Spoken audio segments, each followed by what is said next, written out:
I have books that go from $9.99 to $190 at mojoacademy.org, and unless you really have, unless you can, you'll get good stuff out of these books, but with the way the economy is, I'm not so sure that I feel right even sending things out to people. And I noticed that the sales of books are very slow right now in the last few months because, we're all insecure about money because it's a shock going shopping. Let's face it.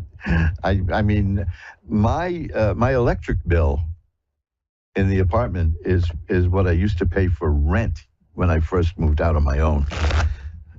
So, it's a culture shock thing. So, go take a look at some of the stuff at magic-works.com, magic-works.com. There's plenty of free stuff there, too, to download and look at and enjoy. And films are there and all kinds of stuff. And mojoacademy.org, you can take a look at the books there. There might be something that intrigues you, but please don't go into debt or to buy these things. That's... you know where I'm coming from, because we're living in uncertain times, except that, I can tell how shocked people are at the grocery stores. So, the poor cashiers, they get treated like garbage by so many people who blame them, which is pretty bad, No, I spent years as a cashier. I loved it. I got out of advertising and marketing and all that. And I said, what can I do that'll pay me well and will not be annoying? And I got a job as a cashier in one of the most popular discount stores in New York, which paid me a lot more than as an executive, believe it or not. But I understood. I learned a lot. All you people who've been working cash registers, you learn a big lesson, which is slow down. Don't let anybody rush you. See, these are the lessons that we learn. So keep that in mind. Go look at my website, magic-works.com, magic-works.com, and you'll find a whole bunch of interesting stuff there that can enhance your life. Free. Little things about magical work. It's nothing evil about it. There's nothing weird about it. It's something human beings have been doing for centuries, and it's positive attitude kind of work. That's the main thing. Take a look at that, and you'll find something there that may stimulate you and you may find interesting. There's taking a walk around New York these days is kind of fascinating, because people have this kind of shell-shocked look, and you can tell who just went shopping, So, I mean, I not long ago, I took a cab from 14th Street to 50th Street, and it was $30. So I understand that this is not the time to be pushing people to buy things that they don't absolutely need. So just look at my websites and see what's there, and see what maybe you can use to enhance your life, and be sensible about it. That's all. If you don't buy anything from me, I'm not going to hate you. This is not what we're here for. We're here for a lot more than just exchanging money. So that's my approach to things. Billy in Alfred, New York. Where is Alfred, New York? I got a reading. Hello? Hello? Yeah, hi. Is this Billy?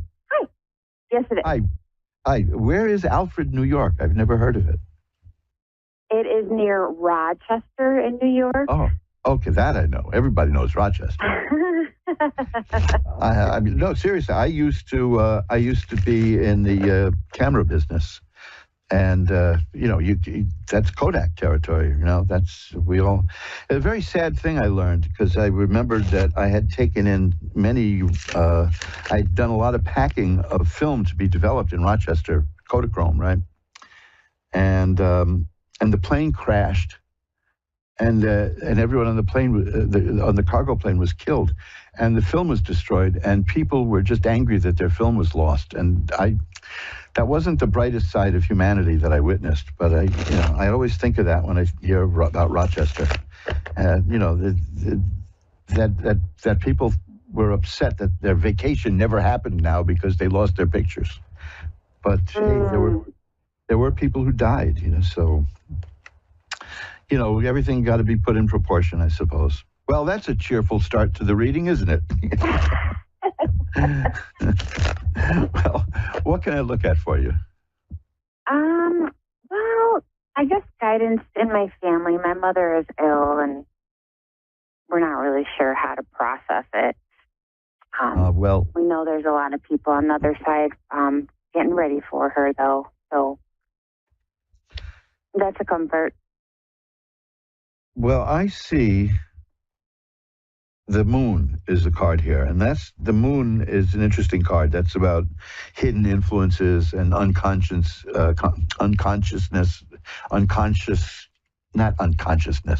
unconscious influences. And I'm tripping over my words now.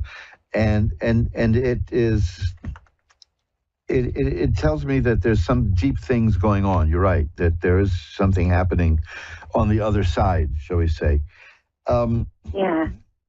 The Ten of Swords is here. Now, this is a very strange card that comes up a lot in cases like this. And it is a card, it looks like it's a card of death, but it isn't. And yet, it applies here, because what it means is it's a card about the difficulties and the troubles are going to end. Right. And so I just wish it would be sooner. Well, I see. Now that's where we get conflicted, because we start feeling guilt that way, but it's not it's. I'm not saying you feel that way, but I've spoken to so many people who do feel guilt that way, because it's about not wanting somebody to suffer needlessly. So there's nothing bad about that. I see a good ending for this, if you know what I mean. I'm seeing emotional release. I'm seeing health and healing spiritually. I have the Temperance card here, which shows an angel on it, and that's about life regaining balance. I have the Lover's card, which has also got an angel on it. These are very important cards in a spiritual way. I have the Death card here, which means that one phase of existence is ending and another is beginning, or it can mean just something, it could even mean that another phase of life is existing. But this is a transition. The point is that you're talking about somebody who's in a state of transition and is not really here or there yet, correct? Correct. So, yeah, so the best thing to do is to make the person comfortable, keep yourself thinking positively, because I have no idea what happens at that point. I can tell you one thing, though. I remember in the 70s, back in the 1970s, that my grandmother was dying, but she was very calm and lucid about it, because she said her husband was in the room, and now her husband had died in 1925. Aww. And she That's said, precious. and she freaked out my mother. She said, well, your father wants to know why you're not talking to him. And it wasn't like hysteria. It was like he was just literally in the room. So who's to know, right? Who's to say what happens? Because it was just very normal to her, and Yeah. and in those days, it went, well, 1925 is a long time ago, but 99 years now. In those days, when she was a young woman when her husband died, and when you were a widow, you were sent to be with all the other widows, so she was always an old lady. And yet you know what I mean? She was always around old ladies from the time she was in her 30s or so. But my mother had no doubt that her father was there because of things that was said between the people that passed there. So you don't know. Right. We don't really know what energy passes around people at that moment in life, as leaving it in that sense. But do they leave it, or do they just, because they say, even Einstein was saying, no energy can be destroyed. So who knows? It's just that it was so natural. You say, your father wants to know why you're not even looking at him. Now this was in the 70s, and my mother hadn't seen her father since 1925. So yeah, that pretty well freaked her out. But to the end of her life, she believed that was real. I mean, she didn't believe it; she knew it. So this is an opportunity to commune with the spirit, and to just be there and be with the person is as hard as that can be sometimes, and just help by being there with good feelings and happy memories as the transition occurs. That's the experiences I've had. I hope it helps. Okay. Yeah. Is there anything else you want to look at? I guess not. I appreciate your time. Okay, here's an interesting card again for this. Is the Judgment card. It's what's interesting about that is that's the third card I've gotten now with an angel on it. That's 3 cards showing you angels. So that's a good sign. So this is an important point in life, something that apparently, we all have to face it. And so, who knows? It's like Shakespeare said, there's more in heaven and earth than are dreamed of in our philosophy. So be there, think positive thoughts, and I'm pretty sure that the spirit can read those thoughts. Okay? All righty. Thank you so much. Have a good night. I will light a white candle tonight to send positive energy your way, and for the spirit. I appreciate that. Thanks for calling. Bye-bye now. Yeah, this is, it's Omar Khayyam wrote about this stuff ages and ages ago, but it's just a shame that we don't really know what happens. I need some water here. Very unprofessional, right? I tell you, I like water. I was almost drowned one time.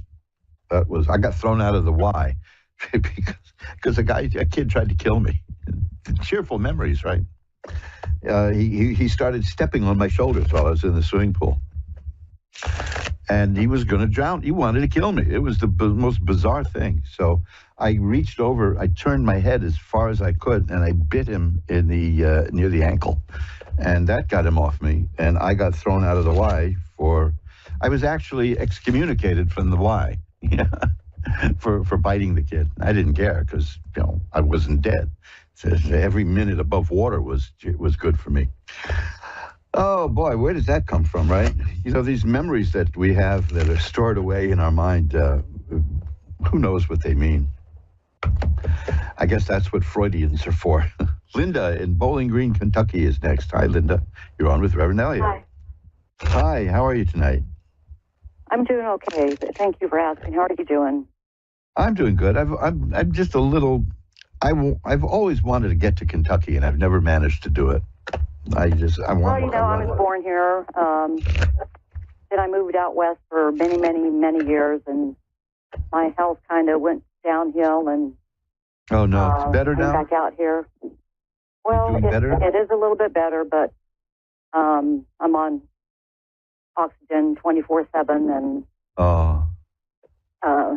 yeah. Well, what can we look at? So, and if I start crying, please just bear with me. No, of course. This is, you don't have to hide anything. My son, Spencer, he passed away.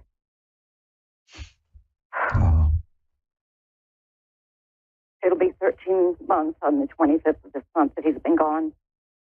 So that's really relatively recent, yeah. Yeah.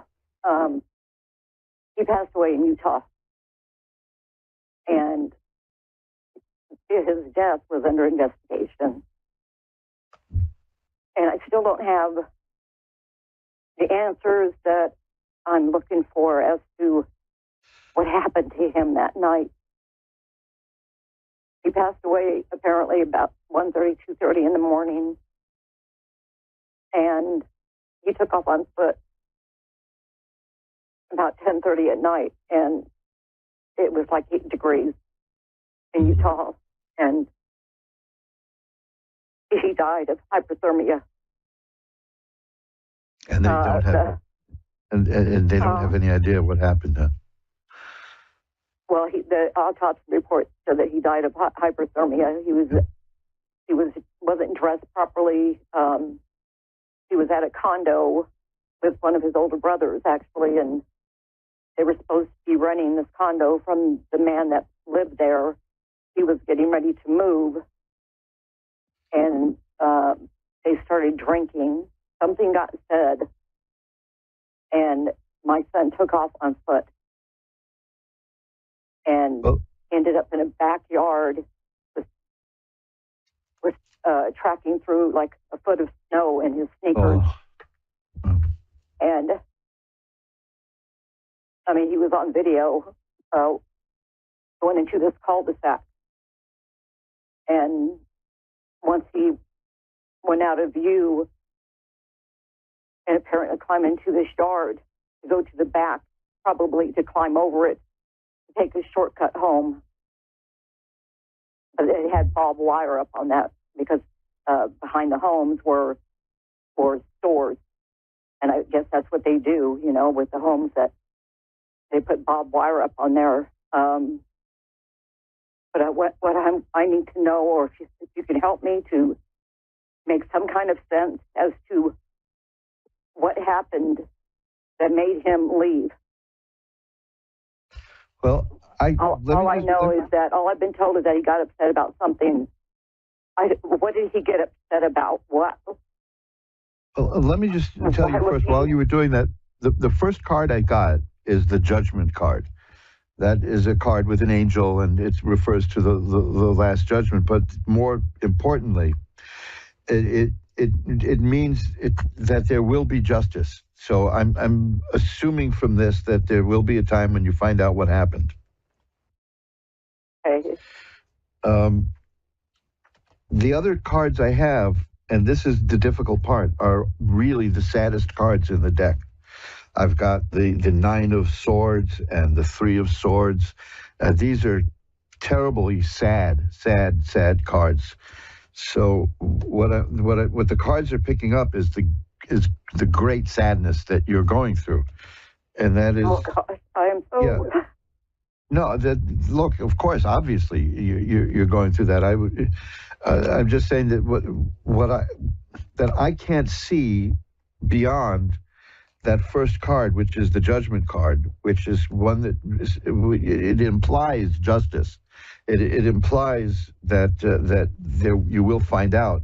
Other than that, and then I have the Four of Rods, which is about family. It's got something to do with the family, but everything else is just really terribly sad. I mean, things like the Five of Coins is here. These are the Death card is here. These are the saddest cards in the deck right now. So I don't know how to live in this world without him. Yeah, he was my baby boy. You know, he had just barely turned 26 years old. Yeah, that's and I don't know. I just don't. Well, if it helps any, what I'm seeing here is that that there was suffering. The suffering is over. That's the Ten of Swords. That's what that means. But keep in mind that the Judgment card is saying that there will be an answer. So that holds out hope of finding out what happens. Okay. Right. I'm not trying. Let me put it this way, because I'm going to give you my email also. I'm not trying to put you off right now because, you know, and I'm certainly not going to say calm down. You know what I mean? I'm not going to go through any of that garbage because, you know, it's ridiculous to say a thing like that to someone who's hurting like this. Right now, the cards are clouded because of the grief. So I'm not seeing beyond that. I'm just seeing, like I told you, I have those cards. Like here's like the Seven of Cups. That's about emotional confusion and many different things going on in the mind and in the heart. So if you want, you can send me an email in a few months. Let it settle a bit more and see if anything new turns up, and we can look again. I'll do this for you on the house, you know, because I can't see anything else now. All I see is the overwhelming sadness, And now, you don't need the cards to tell you that, right? So, right. But I'm just saying that that's making a wall here for me. Here's, like, I have there the Seven of Rods, which is a person who can get through all the obstacles and get what they want. So I think that there's an answer that's coming, but it's going to take a while. It'll take a while. But I'll tell you what my email is now. You can hear it again if you play the show at AskOneRadio.com, or at AskOneRadio.com you can find a link to contact me. Okay. And it's asktarot@earthlink.net. That's ASKTAROT at earthlink.net. Okay? TAROT? Right, asktarot@earthlink.net. And and give it a little more time. And when you feel a little more comfortable, send me an email and I'll pull some cards for you, okay? We'll talk then. No charge, nothing like that, We'll do that. Okay. Because I can't see beyond this. Brought up to number 7. About a week and a half to 2 weeks before he passed away, I was talking to him on the phone, and he told me, and this just made my heart drop when he said this. He said, "Mom," he said, "I don't think I'm ever going to see you again." And I was like, "Spencer, please don't say that, honey." I mean, I could still see, I was in the kitchen when he said it, and my heart just fell. Yes, I've got to get. As you're telling me that, I have the card, the Three of Swords, which is a heart pierced by swords and crying. See, this is I can't get through that grief right now. So maybe it's just if you can let it go for a little longer and then contact me, maybe this will be a little clearer and I can see if I can pull some cards. How's that? Okay, all right. Okay, and I will light a candle to send some positive energy your way and see if we can help out with that. But I do see that you will get an answer, but it's going to be quite a while, okay? There's so much grief and sadness. Hang in there, all right? Okay, well, I appreciate your time. Thank you so much. Good luck to you. Bye-bye now. And let's see if we can get one more call in. Katie in Boy River, Minnesota. Hi, Katie. You're on with Reverend Elliott. Hi. Hi, I've got a few minutes left. What can I look at for you? Just a general reading. What was that? Just a general reading, whatever. Okay. General. Okay, let's see what we get.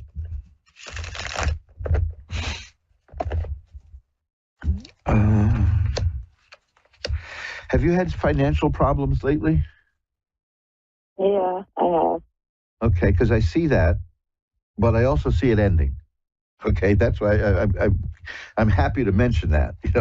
I see that there's ideas that you have that you're trying to work out that are going to help you, and that leads to the Page of Coins, which is a card of money appearing. Here's the King of Coins. Here's the Ten of Swords, which means that the hard times are about to end. So I'm seeing that the money troubles that you had are not going to last.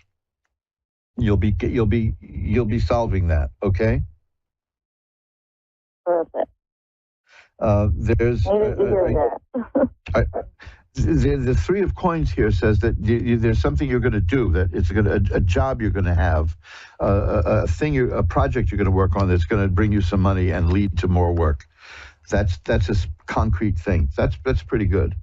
So all these other cards are about money. So the first card I got was the Five of Swords, which is money trouble.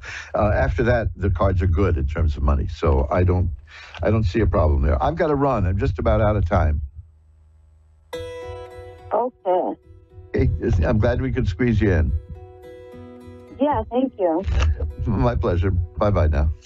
And that's it. We've come to the end of another edition of Reverend Elliott's Magical Window. And like I said, if you need to learn more about what I do, you can find me at magic-works.com, magic-works.com. And there's 100 and something pages of stuff there that you can look at. And hey, there's mojoacademy.org also, which has all kinds of books and video and audio that can enhance your life. So check all that out, and maybe we'll get together again next week. And if there is, there's something I don't talk about much, which is at magic-works.com, magick-works.com, there's a prayer line that you can click on, and you can just write in what you want some prayers for, and I can have the prayer squad get right on it, if you'd like, because that's a holdover from my very first website, which got so many things, interesting things there.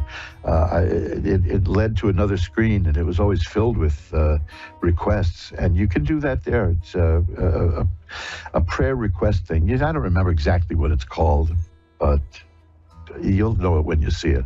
If you go to magic-works.com, magick-works.com, at the top there, you will see a menu filled with stuff, filled with lovely stuff, too. All designed to breed positive energy and make sure that we're spreading positivity. There's so much negativity, especially in around an election time, folks. You know that. There are people who love to spread negativity to scare you into voting. It doesn't seem to be working this time around. It seems now that people are onto that because the scare tactics aren't working, according to the latest poll numbers. But I have no intention of going on a political rant here because I'm interested in larger things. But the main reason I will bring up politics is that it's something that people use to scare people and frighten people, and we've got to work to stop that. So until next week, I will see you at magic-works.com, magick-works.com. And remember, who you are is the universe's gift to you. Who you become is your gift back to the universe. Bye-bye now.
Psychic Radio, Earth's #1 psychic radio network, and watching Moonstruck TV, enlightening television. Welcome. Time for Eleanor Gray's Psychic Destiny with Eleanor Gray. Eleanor Gray. Live from GraceDestiny.com. Connect direct. In North America, dial 888-454-2751. In London, 20-3519-2158. In Sydney, dial 02-8488-3147. Or online, contact us through our Facebook page, facebook.com/psychic radio. Or one of our websites, askoneradio.com or moonstruck.tv. This is Eleanor Gray's Psychic Destiny on A1R, the Ask One Radio Network. Hello, hi there. Welcome to our show, live here on A1R Psychic Radio and, of course, Moonstruck TV. So I hope you're all ready now to make that psychic connection. I'm shuffling cards here, which is what I'm looking at right now. These are tarot cards. They're the Rider-Waite Tarot, the straightforward, ordinary tarot cards that probably most of you have used or know about. And if you haven't, then these have been used for many, many hundreds of years, I would say centuries probably. Okay, so what we're going to do is make a psychic connection with you. All you have to do is relax and concentrate your mind, quieten your mind, so that we can link in together. And this will show you how psychic energy really works. Now, I've also got my crystal balls here. I've got this one here, which is the quartz. That's very, very powerful. I've also got the amethyst crystal, and this is looking like an indigo color here today. And the indigo, of course, really resonates with your chakras. It's about the highest level indigo, this lovely deep purpley color. And this is what I'm drawn to for you today, this lovely deep color that I'm going to push all around you. So we're ready and we're waiting now for our callers to come through. And I hope that you have really been persevering with your own cosmic orders, setting your intentions. I have talked about this quite a lot in my shows over the years, and it's a very important tool for everybody to be able to use. You can set your own goals. You can really sort of create your own intentions by making that promise to yourself that you are going to achieve. You're going to do something. You're really going to get ready for life and to keep the promises to yourself that you really want to keep. So we'll practice that towards the end of the show, where we will do a cosmic order to everybody. But right now, I think we've got Cindy here on the line. Hello, Cindy. Can you hear me? Yes, I can. Hello there. Hi, how are you? You're through here to me, Eleanor Grace, and I'm in London in the United Kingdom. So we're crossing over many, many miles here, and we want to make that connection with you, Cindy. So first of all, I'm going to ask you to really think about yourself. Don't think about me or the show or what's happening, but just think about yourself. I'm shuffling some cards here, which I always like to do. I'm just going to cut them now. One of these cards has indeed fallen out, so I do like to have a quick look at what that is. Here we are. It's come straight out. Okay, so we've got the Knight of Swords. I'm just going to show you that particular card there. Now, the Knight of Swords is all about really you having a lot of success in the face of adversity. So anything that has been difficult for you in the recent past, we're just talking the last few weeks even, perhaps the last couple of months, but the last few weeks, anything that has been sort of shouting out and a bit of a mountain to climb, you're now going to be able to do that. And you're really going to be able to recognize your pathway as well. And I feel that that's been your situation, difficult, upsetting times that you've recently gone through, Cindy. Is that correct? Are you feeling as though you've sort of really, had that burden on your back? It's like you're carrying a great deal. And I want to allow you to unburden that, to put it all down, to get rid of those dreadful feelings of, oh, I can't do this anymore. And I think that's what you've been saying to yourself, particularly when you go to sleep at night. I can't do this anymore. It's a feeling of exhaustion, actually, as well. Mm-hmm. And yet, you are about to become very successful. So don't give up at this point. It's very important not to. I know you wouldn't, because you're resilient. I've got all this resilience and strength around you. You have a lady in spirit with you. I think that she's a mother or a grandmother. She's a maternal figure to you. Has your mum passed? Is she over yes. onto the spirit world? Yeah? Yes. And the initial of B I'm getting here, it's like a Brenda type of name. Yeah, I'm just going to go, or bliss. There's a blissful word that's coming. It's like a, do you use that word a lot? Do you know somebody, bliss? No, not at all. Okay. Did your mother at all? Because I've got this sense of bliss being around you. So I'm going to give you that because it will enhance your whole experience in the next 2 or 3 weeks. Yeah, here she is. Here's your mum. I've got her there. So do you recognise the initial of B here in your life around you? Well, her maiden last name started with a B. Oh, was it? Okay. All right. Normally, I do get that sort of first name, but let's go with that because she's come a long way. So she must have passed quite a long time ago here, Cindy. Uh-huh. And I feel that, she went to the angels. There's high levels, and I've just got this grace coming down, and it's this great sense of being that she's with you. She wants to hang on to you as well, and to tell you not to worry about your own health. So you've been through the mire here with your own health, this exhaustion, this feeling of being burdened and not wanting to carry on.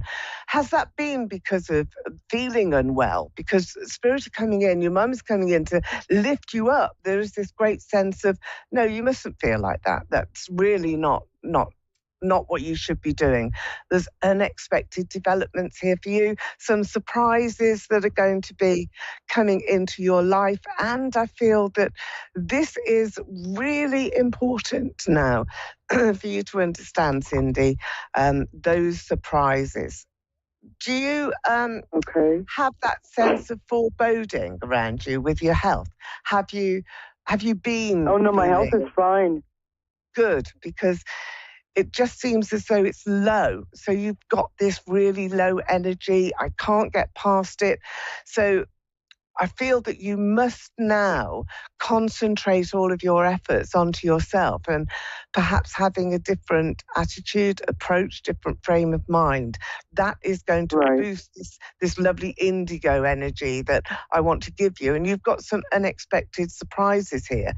You've got to take a leap of faith, you really have. You've got to dive into your project, your life, your future. And that's what you will be doing. I've literally got you jumping off a cliff and not knowing quite where you would land. So it's that's a good way to put it. A little bit of fear of the unknown is with you. But your brain... Yeah, no, and I'm not afraid of fear, but it is the unknown, and that's the way it's been for about 8 years now. That's the 8, okay. So there's a man who is standing behind you. Now, often this is a spirit connection, so I will give you a father figure, or even an uncle who is there standing How about my other half? Yeah, possibly. I was going on to say that this is a man who is no longer with you. Is that correct? Is it your husband that passed? Yeah, okay. He wants to give you jewelry. Did he buy you a lot of jewelry? Did he, really want to give you gold or diamonds? Yeah. We were supposed to be married. He still wants to do that. We were together for 15 years. Yeah. And we were supposed to be married. Yeah. that's why he wants to give you the jewelry now, because it's rings, it's gold, it's diamonds, and it's a bracelet in particular, everything. Did he give you a bracelet? Was that special to you? Yes. Okay. Well, he wants to remind you of that. And he went too soon. I mean, he just did. And he couldn't do anything about it. He really is coming through and saying that. I couldn't do anything. It wasn't within his gift. He was, he was ready. He was ready to go. I don't think so, but obviously he was. No, the angels knew he was very young. Yeah, the angels knew he was ready to go. Let me explain that. But he wasn't. He wanted to stay with you, but it was his time. But he didn't know that. Do you understand what I'm saying? It's like... Oh, absolutely. Absolutely. Yeah. It was very freak. Yeah. And as a matter of fact, it's coming up on the anniversary here next month. That's what it is then. I've got a cake with candles on it, but I know it's not a birthday. So, all right, I'm going to give you that. No, it's not a birthday. No, it's not a birthday. I know that. It's really about you having some unexpected surprises now. And that is what is coming into your life. Now, I do want you to look out for this initial of B, because the initial is important, but it came through straight away. So it's from Spirit, and I know that this is going to be a person around you. I think it's a woman, a female who is helping you as a new friendship, a new person that is going to be guiding you, because it's like a guiding light around you, and you're never going to lose that. That's weird, because there's no one around me with that initial. Don't be worried about that, because this is coming from your other half, from your partner. And sometimes we all expect for spirit and for psychic news to be about what we know. And of course... No, I understand how it works. Yeah. This is my first actual real reading. I've talked to a couple people, here and there, but they always wanted money, and right now, financially, I'm not able to. No, well, very few people are. We've got to deal with living, haven't we? The cost of living. Exactly. Life does happen. I really appreciate your time, though. Oh, that's my pleasure. It really is. Well, look, you've got this new leap of faith. You're going to be entering into a phase now, Cindy, where you will take on all comers. I mean, you really will be pushing for yourself, a career move or a project, a business even, but it's for you. You're going to be working now for you. I do have light at the end of the tunnel. There is going to be another person in your life, even though it has been 8 years since your partner passed. It's not the end of your life. It's not the end of your personal romantic experience either. I hope not. No, it won't be, because you've got these unexpected surprises, and I feel that there's a new partner who's coming to you. Watch for that initial of B, please do, and come back and let me know. All right. Cindy, it's been lovely to speak to you. Thank you for calling in to the show here today. And I wish you all the best. And of course, your partner, well, he's there. He loves you, is around you. Remember the rings, remember the bracelet, remember him and the love that you shared. Don't miss him. Just go on now. He's charging you to go on with your life. I will take your words to heart. Yeah, he did, and he was lovely, and you loved him as well. But it was his time. Remember that. But it's not yours, so you've got a life to live, and that's what you need to do. Okay, thank you then to Cindy. I'm going on to my next caller now, who is coming through to Eleanor Grace. It's Rachel. Hello, Rachel. Are you there? Can you hear me? Yes, I can hear you. Hello there, Rachel. Lovely to speak to you. I'm going to get a crystal ball now here. I don't know if you've ever had a crystal ball reading before, but I'm going to have a look into your crystal here today. Now, the first thing that I can see here, Rachel, is a lot of fog. There's a lot of confusion that has been around you. But you know what? You're entering into a new space. There's a great big forest here. So nature, the natural world is important to you. And also this sense of you being at the center of your life right now. I've got birds that are flying around, nature being very significant, and then there's a clearing. Now, this can be a sort of metaphorical image where this will relate to you and to your life. So you're entering into a time and a space where you're able to just clear your mind, start again, think about what it is that you want, and think about people that you've missed or you've lost. And that is why you're being sort of taken into this space, so that you can review and renew all of your trust in the world and all of your trust in yourself. So have you lost somebody recently? Because I've got lots of souls in spirit around you, and they're gathering around you into this space. Have you suffered that recently? There's grief and a lot of difficult times that are here, Rachel. Do you relate to that? Is that true for you? I mean, someone that might have passed away? Yeah.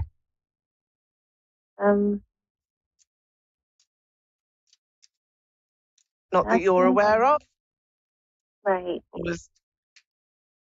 Rachel, was that a long time ago? Because you've got a lot of souls in spirit that are here.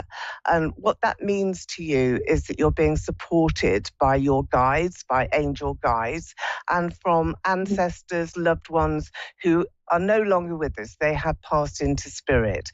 So what I'm asking you is, have you suffered that recently within the last 12 months? Have you had that process where you've lost someone? Because I feel this immense sense of loss. If it's not going into spirit, then it's a much more devastating and emotional loss that you will have felt. Is that true for you? Yeah, I believe so. Yes. Is that a relationship, Rachel, that has ended? Let me put it this way, because the spirit on the one hand, and then there's your life on the other. And what I'm looking at here is really quite a devastating time that you've had. So let's start there, and then we can work into who is with you and who is around you. Is that okay with you? Yes, that's fine. Okay, right. So let's just start with your personal relationship. You're owed an apology. You're owed an explanation. There's a person that needs to be a lot more true to you, and a person that you should have been able to trust, but you hadn't. And I feel that that's a relationship that has either disappeared or it's no longer in existence, Rachel. Is that what's happened? Okay, sweetie, is that what's happened? Yes. Yeah, yeah. It's speaking like a little quiet. Okay. Oh, I'm sorry. Can you hear me? I can, yes, I can now. I know that it's a very sensitive subject for you, isn't it, as well? Because I do feel that the sort of level of devastation, it's like somebody's died, like something's dropped, and you can't do anything about it, and yet there's anger inside you, there's resentment inside you, and then you've got this wound. It's like you're healing right now, but the truth is going to come out as well, because you've got celebrations that are here and a sense of foreboding. Now, when I looked into the crystal ball, I had this clearing and you being in like a nature reserve, and there's lots of birds, there's lots of natural sort of scenes of trees and forests. Is that where you live? Do you live near anywhere like that, or are you going anywhere like that, Rachel? I mean, there's a lot of trees, I guess, in my apartment area that I stay. Right. Do you like going out into nature, to parks and to, sort of different places rather than your own environment, your own closed-in environment, Rachel? Is that something that you really like to do? Yeah, my son, he's home on vacation, but he goes to college in Boston, and I had intentions to move up there so I was closer to the ocean, but I don't know. Yeah. There's a friend of mine I'm talking to now. I might end up in their area, so depending on how that goes. Yeah, there's a definite move here, and it is expansive, and it's as though you're going into a much more natural, sort of rural location rather than suburbia where everything is all cities and buildings. And that's where you should be. And I feel that you want to be out there where you're free. There's a certain amount of freedom for you, and this sense of having to stop your life where you are now and move into a new direction. There is a new partnership as well. Separation of ties here is from your life as you have known it in the past, but you're going forward into new beginnings, and these are very promising. You do have an apology that you're owed, and this sense of loss has been very strong, I think, with you, Rachel. I also have Spirit here, and I want to go back to Spirit again just to be able to bring those messages of comfort to you. You do have to look up now and look out into the future for yourself, because you've got great times that are ahead. There's so many prosperous avenues for you to take, and yet you're a bit scared. You don't really want to. You're a bit nervous of really treading out onto something new. And lots of people face that. We all get a little bit frightened of what could happen, what might happen.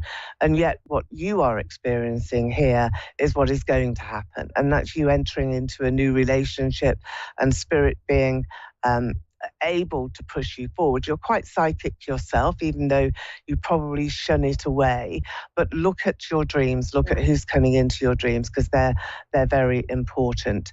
I do want to give you the initial of C as well. I think that this is like Kirsty or Colin. It's a girl's name, I think. So I'm going to go with Carol Kirsty. That sort of name is very special here to you.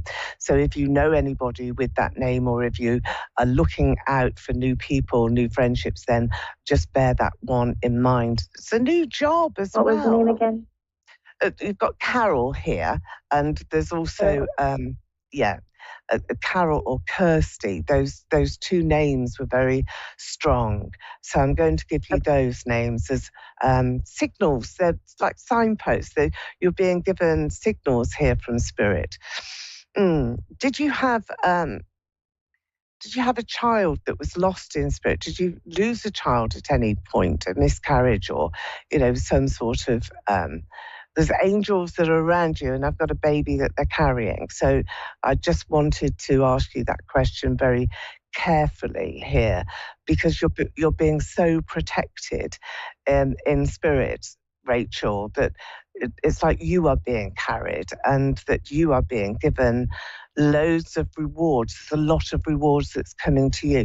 Are you aware of anything like that kind of happens? Sometimes happens to women, we don't know. I mean, I'm not quite sure, but I believe so in the past. But I mean, I don't quite know for sure. Yeah, I know it's one of those difficult things, but I think that you do know that on another level, and it's bringing you closer now to this reward in your life. And I feel that you've got so much love, and that's going to enclose you and give you hope and a great deal more sincerity as well in your life now and in your future. So I do have a mother or a mother-in-law that is around you in Spirit as well. So I'm just going to give you a great deal of love. And also, just as we're coming to the end of the show, I want to blow a wish for you onto the indigo crystal that is here, that I'm showing you online. Have another look at the video, because you will absolutely connect to some of the images and some of the words that I've said. So there we are. I'm blowing a cosmic order your way here. And Rachel, thank you for joining us onto the show today. And I'm wishing you all the best for your future. Well, there we are. It's Eleanor Grace. And you can contact me on gracedestiny.com. See you next week.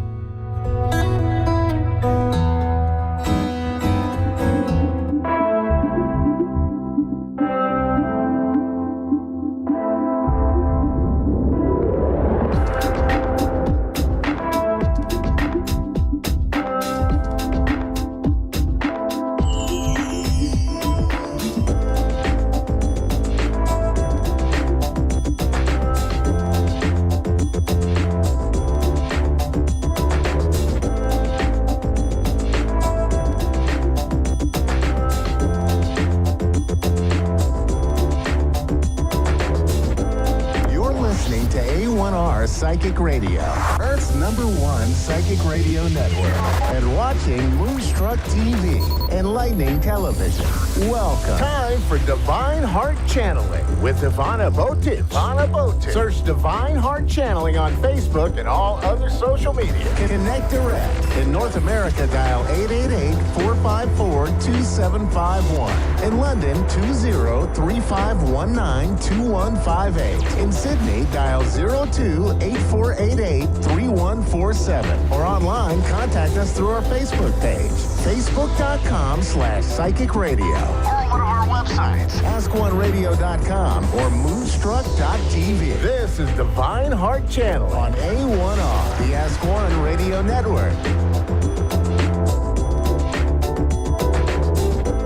Hello, beautiful souls. How are you today? I just want to say again, thank you for having me. And before we start, I would like to share the guided message from our guardians of the Akash records. And what resonates with you, take it, and what's not, leave it for someone else.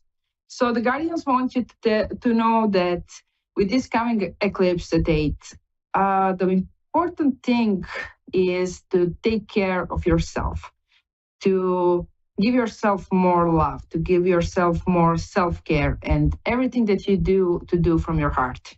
Because when you are going from your heart, you are being pure, divine love and light. So that's the message for the start. And I will answer some of your questions. First, I would like to start with Priya, with what we said with the message of the guardians. You ask about the right person coming your way and online dating and everything about that. The guardians want to tell you that the most important thing for you is to start asking yourself, what is it that you want from your partner? What are some things that you would love to have? What is something that make your heart burst of joy? Start paying attention to the things that make you happy, the things that make you fulfilled. Because only then, when you are okay with yourself, when you know what you're worth, when you know what you want, you will pull that kind of person to your space. It doesn't matter, is it an older or younger person? It's all about the energy. It's all about how you feel about yourself first, if that makes any sense. So how they want to summarize it is put attention to yourself. Put attention to your desires, and then you will be able to find the person, or better to say, the person you're looking for is going to find you. I hope this resonates with you. Leave me a message, comment on post or here. I would love to hear what you have to say about it. Next thing I would like to tell you guys is when you're asking about the health, it's a little bit bigger subject, and it's we don't have so much time in our 15 minutes show to answer to your all health problems and to give you advices and guidance. So if you would like to have that kind of session, you can always contact me. We will make something out of it. The next person that I would like to answer the question is Echo. You wanted to know what does the spirit are telling you, what they want you to know. Are they communicate with you? And the short answer is yes, they are communicate with you and they are around you and they are trying to put your, like, how they is showing me is like they're tapping you on the shoulder, like, hey, we are here, pay attention to us, if that make any sense. Because they want you to be present. They want you to be in moment, to pay attention to the things around you in your life. They are showing me like you are going, for example, looking at your phone and the life is passing next to you. Stop for the moment, put that phone down and just look around yourself and you will see signs everywhere from your spirits. One thing, they're like giving me the feeling or they want to show you the happiness you are looking for is here. The happiness is within you. You just need to stop for a minute and stop and listen to your heart and listen to your gut feeling. It's here. That's like they're showing me like it's here and right now. Just be present. I hope that this resonates with you, and also you can leave me the comment down below to see what do you have to say about the answer from your spirits and what our guardians are like sending me and showing me right now. Is the answer to another question that I get is from Audrey. You asked me about your partner that passed away. Is it around you? Is it near you? And all of it. So first thing, the guardians of the Akash are showing me that your partner that passed, it's with you. It's with you all the time. And they would like you to suggest to you, how can you be sure? How can you feel them? How can you feel their presence? Is when you feel like you are alone, with like you need a conversation with them, talk with them. Just like just like you would talk with them if they are in person with you, sitting at the table with you, if that make any sense to you.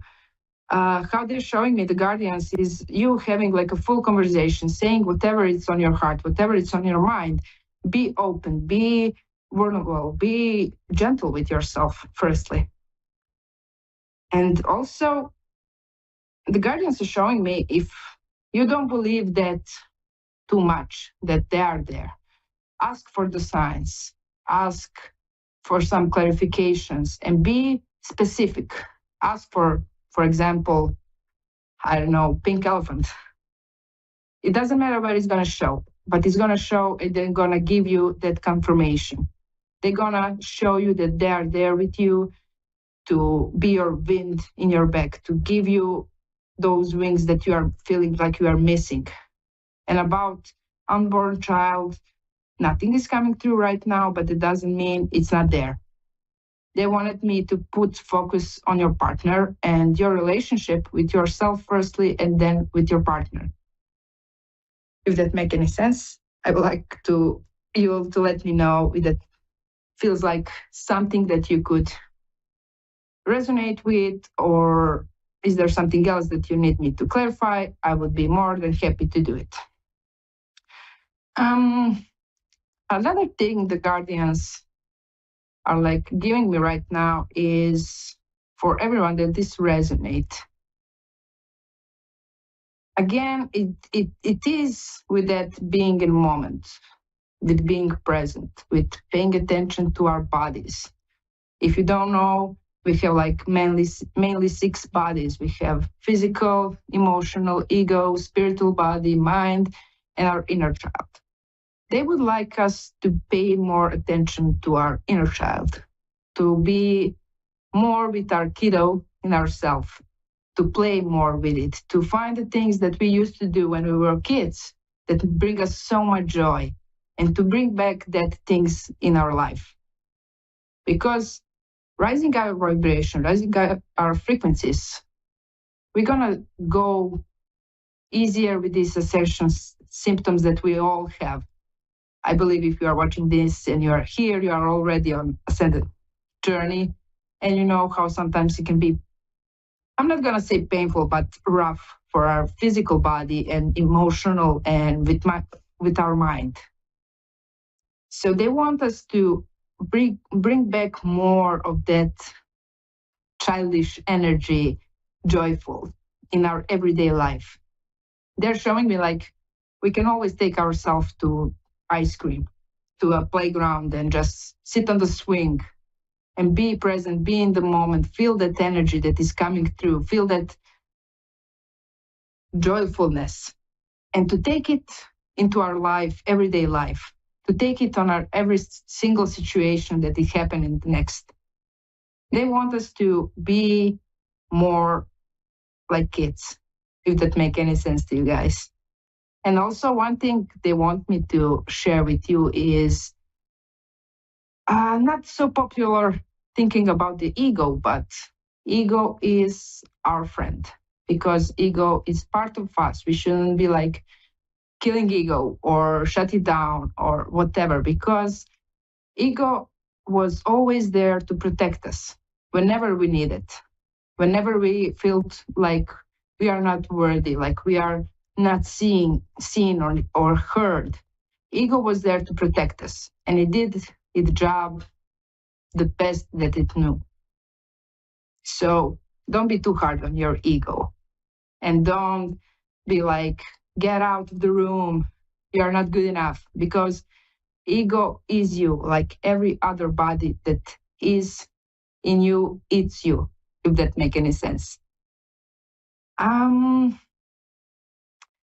Some things that coming through also is how can you do simple exercise with your bodies, like daily check-ins. You can daily, like when you are brushing your teeth or you are washing your hands, you can like go, hey ego, how are you today? Or hey spiritual body, how are you feeling? What can I do to make you feel better? Or your mind to ask, do you have so much tasks? Do you want to put something aside and like do it later or some other day, if that make any sense to you? The guardians are really like preparing us for beautiful things that are coming. Just be yourself, and everything you do from your heart, and it's gonna be amazing. And before I ended the show, I wanna tell you that you can stay tuned on my page, because soon I will be doing some bundles, some packages. I will be doing records reading from your own guardians, from your own Akash records. I will be doing some healings and meditations, and I'm free and open for suggestions. What would you like to have in that bundle? And we're gonna make some symbolic price, so don't worry about it. I would like to hear from you guys, and to thank you once more for being here with me tonight. And I love doing this show, and I love that you are having me here. And once again, thank you, and see you next show. Bye.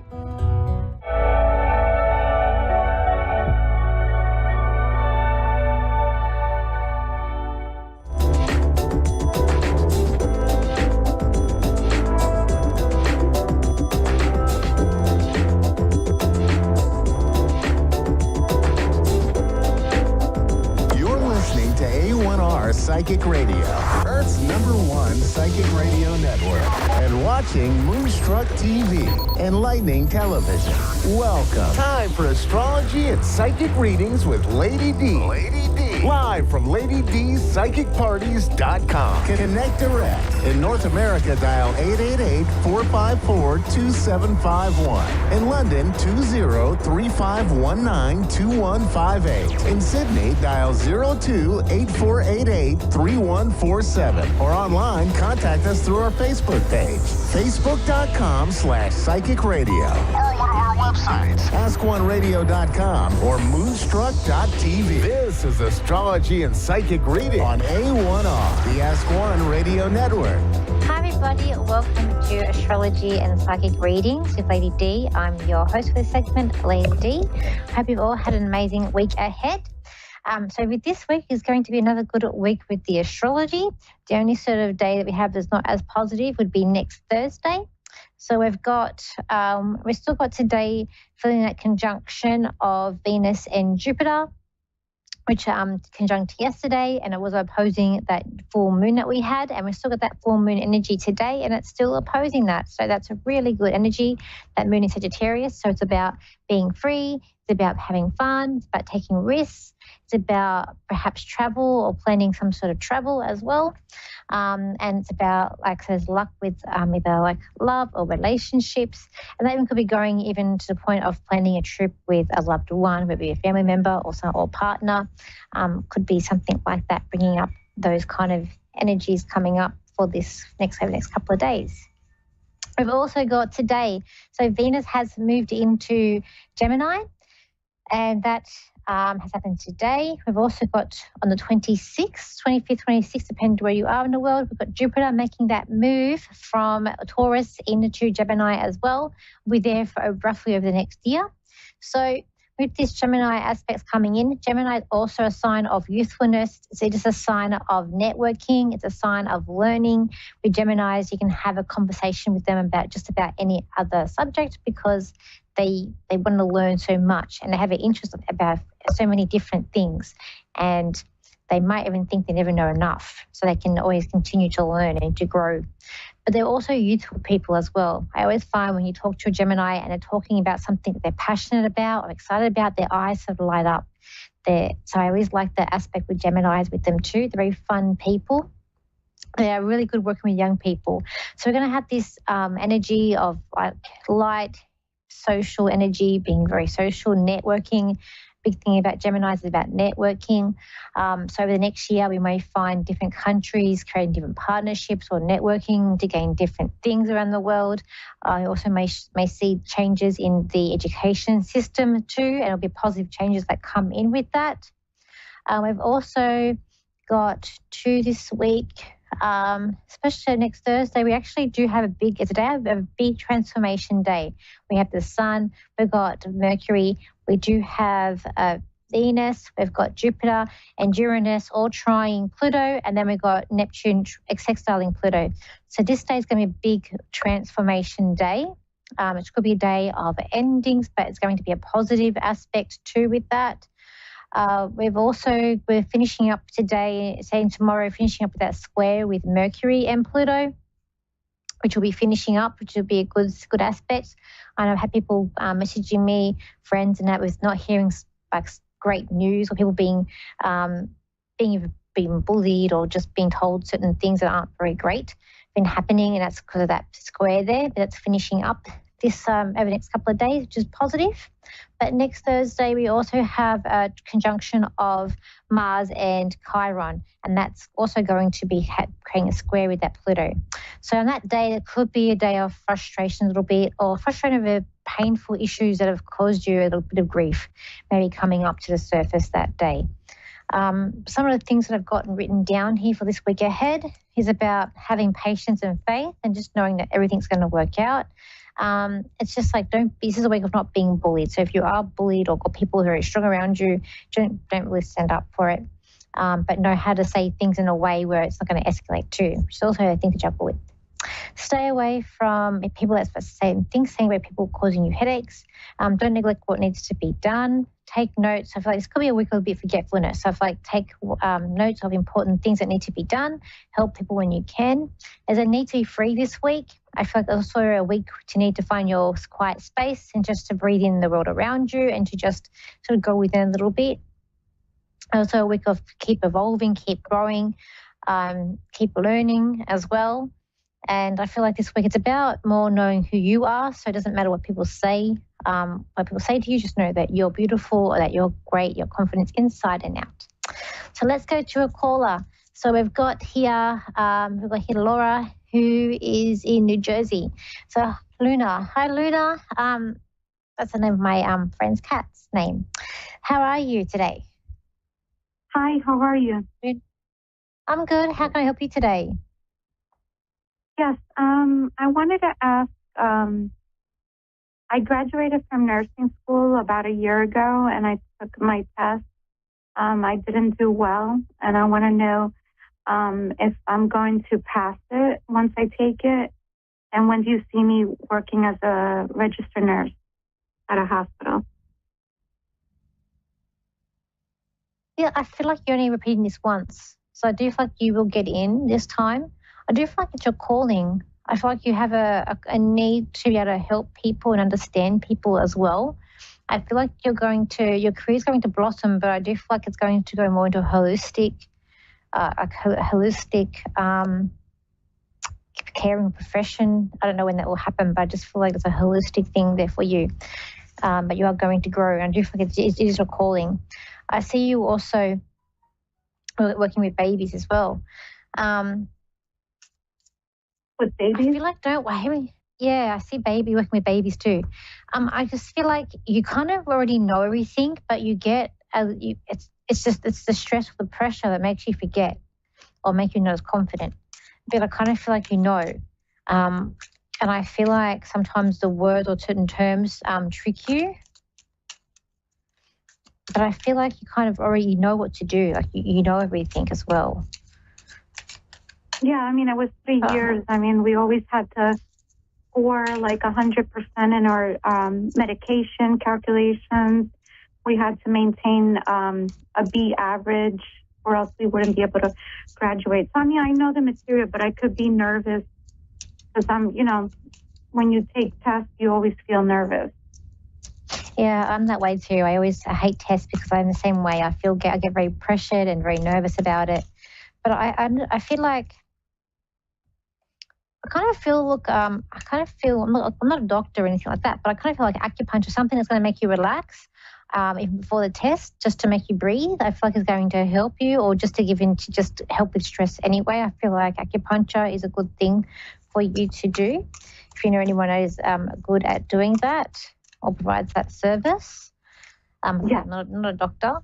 Because I just feel like you need something just to help you not stress out. That's what I feel like for you. And I feel like that will also help too. And I feel like also there's an anxiety that's also linked to, I feel like, something to do with the past. There's some sort of anxiety thing that's linked. So maybe like kinesiology or something as well might also help. I feel like temptation here, but I feel like it's more you, like negative. I feel like there's a man around you too. It's quite positive around you, and he does want you to do really well. And it's like he's like your cheerleader. So that's your partner or brother or someone, but I just feel like there's a male around you. He's like a cheerleader around you too. And I just feel like, don't worry, you're going to come through this. I don't feel like you're going to have to repeat it again. I feel like it's like your calling as well. It's a very tiring job that I feel. I mean, I'm not a nurse myself, but I do feel like it's going to be very tiring, but also going to be very rewarding for you. There's a pathway. You're not just going to be doing straight nursing. There's another pathway for you that you're going to go down. I keep on hearing holistic, so I feel like you're going to go down a natural path or some sort of holistic learning path as well. Like this is just the beginning to where you're going to end up in your path. I feel like that. You're very caring, you're very compassionate. You're very good with people who do need help and caring too. I think you got it there. It's just your own mind. It's your mind. I see an A, so I feel like you might be getting an A. So I do see A there for you too. I'm sorry, can you repeat that? An A, I see A. So if it's marking like A, B, C, D, I feel like you're getting an A. Okay. Yeah, because I mean, you mean like an A in the exam? Yes. Okay, yeah, because it's a pass or fail, but you can only have 15 wrong. I believe the test is 85 questions, and you can only have 15 wrong. But for some reason, when I took the test, it was 150 questions, and I almost made it. So I think it was like 2 areas I didn't do well, but I mean, do you feel like I'm going to have to do more than 85 questions or just about? Look, I feel like I like to mix it up to trick you. I just feel like it's about tricking you a little bit. But I feel like you're quite confident. So I just feel like if it was a practical exam, I feel like you would ace it. Because I can see you like taking the blood pressure. I can see you being quite confident in doing all the practical stuff. I feel like you're just going to have to, like, I feel like for you, it's about like being tested but I feel like you need to know the term, the technology, the terminology. I feel like that might be a bit downfall. Like, like I'm very good at like simple terms. I may not know all the technical, even like in the psychic world, I get mixed up with all the clairvoyance and clairaudience and all the different clairs. But I know, I hear spirit, I feel spirit. I see things in my third eye. So I feel like I know, all the simple, if I asked you, you could explain to me very simply, but I feel like with you, it's just about learning those terminology, those terms. So I feel like once you got that in your head, and I feel like if you practice it, and you've got someone there helping you quiz it, I feel like I keep on getting twice. I feel like you're doing this test twice. So I feel like one more time, you've got it. I do see you going down this path of nursing or healing. How many years are you going to stay in that before you go? Look, I feel like it says 3 or 4 years before you're going to go and do something different. And I feel like it's still in the health profession, like even hearing holistics. I feel like whatever you're going to be doing after this, it's something more maybe on the natural side of things, or about how triggers affect people.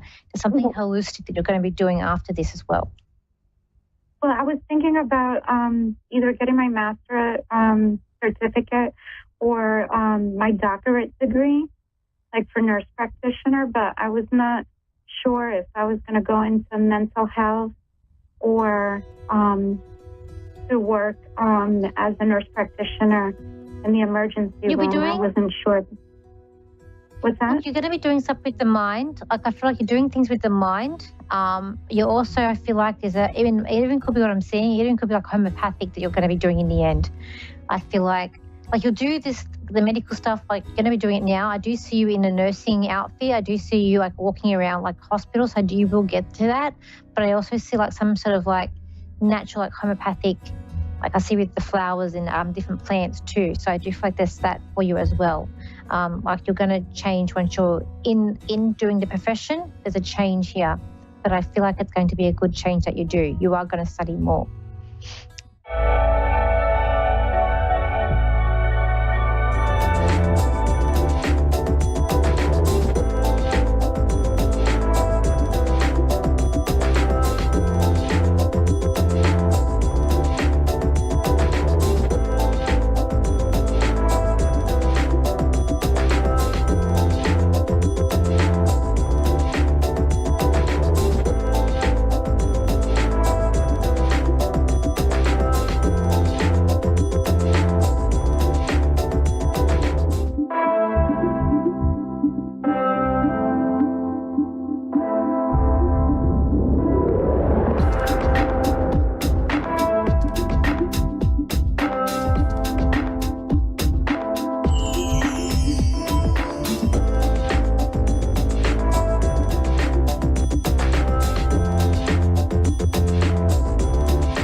Psychic Radio, Earth's #1 psychic radio network, and watching Moonstruck TV, enlightening television.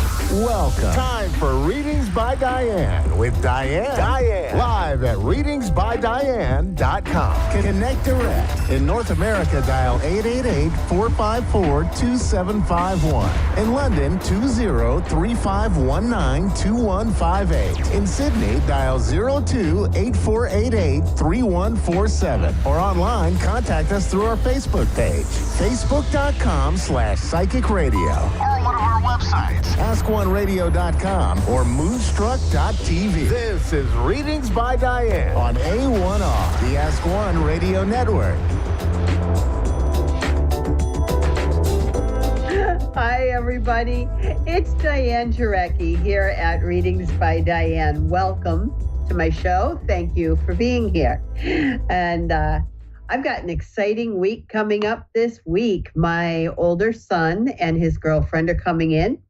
It is the first time that I am meeting her in person. I've only spoken to her on video so far because they started dating after my husband and I moved from Pennsylvania up here to my home state of New Hampshire. And they're coming in because my older niece is getting married on Saturday. So very excited. Lots of good stuff this week. A lot to do to get ready. But and what a beautiful weekend we have coming up for this wedding too. It's like a garden party wedding, so it's pretty cool. They're keeping it sweet and simple. They're getting married in his parents' backyard, and just a really casual dress code, basically garden party wedding style, and really casual. So we're really excited to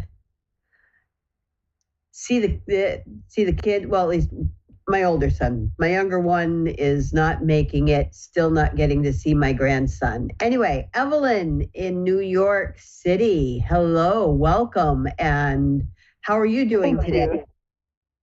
I'm well, thank you. How can I help you today, Evelyn? I don't know. All right. So many things. What are we taking a look at? What do you need to take a look at today? Well, I lost my son a year and 3 months ago. So I'm definitely not myself anymore. So I can't really think of what is it that I need. So I guess just a general idea of what is he up to, or even any other message that might help out.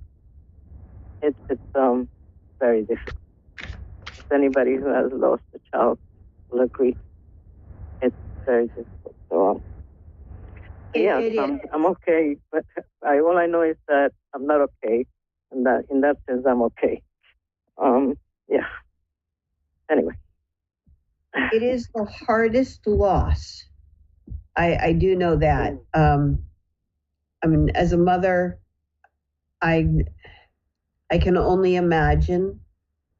I've known other parents who have lost their children, and it is the hardest loss. It's not the natural order of things, right? Right. So, but I mean, that said, for various reasons, certainly has happened for all of the lifetime of humanity, even though we don't consider it to be the natural order. But it's hard.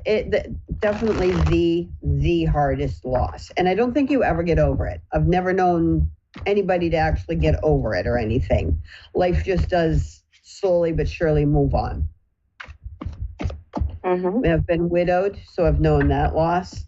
But let me see what the cards can give me for a message. What was your son's first name? Mario. Okay.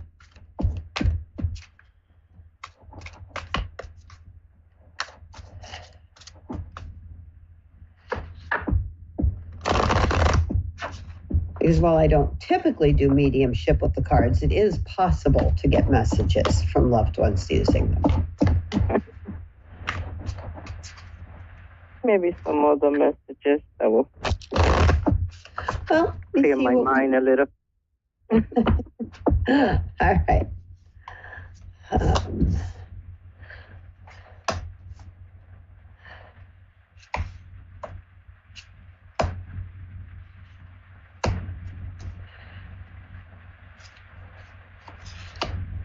Okay. So,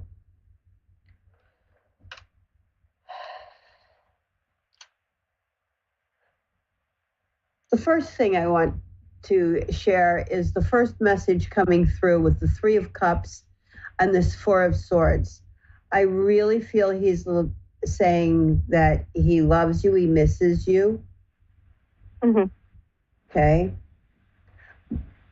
I feel like he loves you even more since he's gone, because the 3 shows growth. Okay. Mm-hmm. So his love has grown even more. But I definitely feel there's also a feeling of like regret that he's gone. And with the 8 of Coins and the Queen of Batons, here kind of feeling like he wants you to keep doing the healing, to let this heal, and to move on, to create and find more strength and happiness in your life. Mm-hmm. Okay? He wants you to step into your power. And I'm also feeling he wants this emotional stability for you, because this follows that Queen into the 4 of Cups. Okay? Mm-hmm. So emotional stability here for you. And with the Ace of Swords, which is then followed by the 2 of Batons and this 4 of Cups, I feel like he wants you to know as well that there is absolutely nothing that you could have done differently to change anything. Okay? Mm-hmm. He walked through that door on his own, and there's absolutely nothing you could have done to prevent that. Okay. All right. And with the Page of Batons going into the 10 of Batons, I do feel like for his part, a burden has been shed. Okay? Mm-hmm. He has a new beginning with the Page. There's also the Messenger. All right? But that message is that he is now in a better place. The burden is lightened. And so whatever burden he was feeling, was carrying,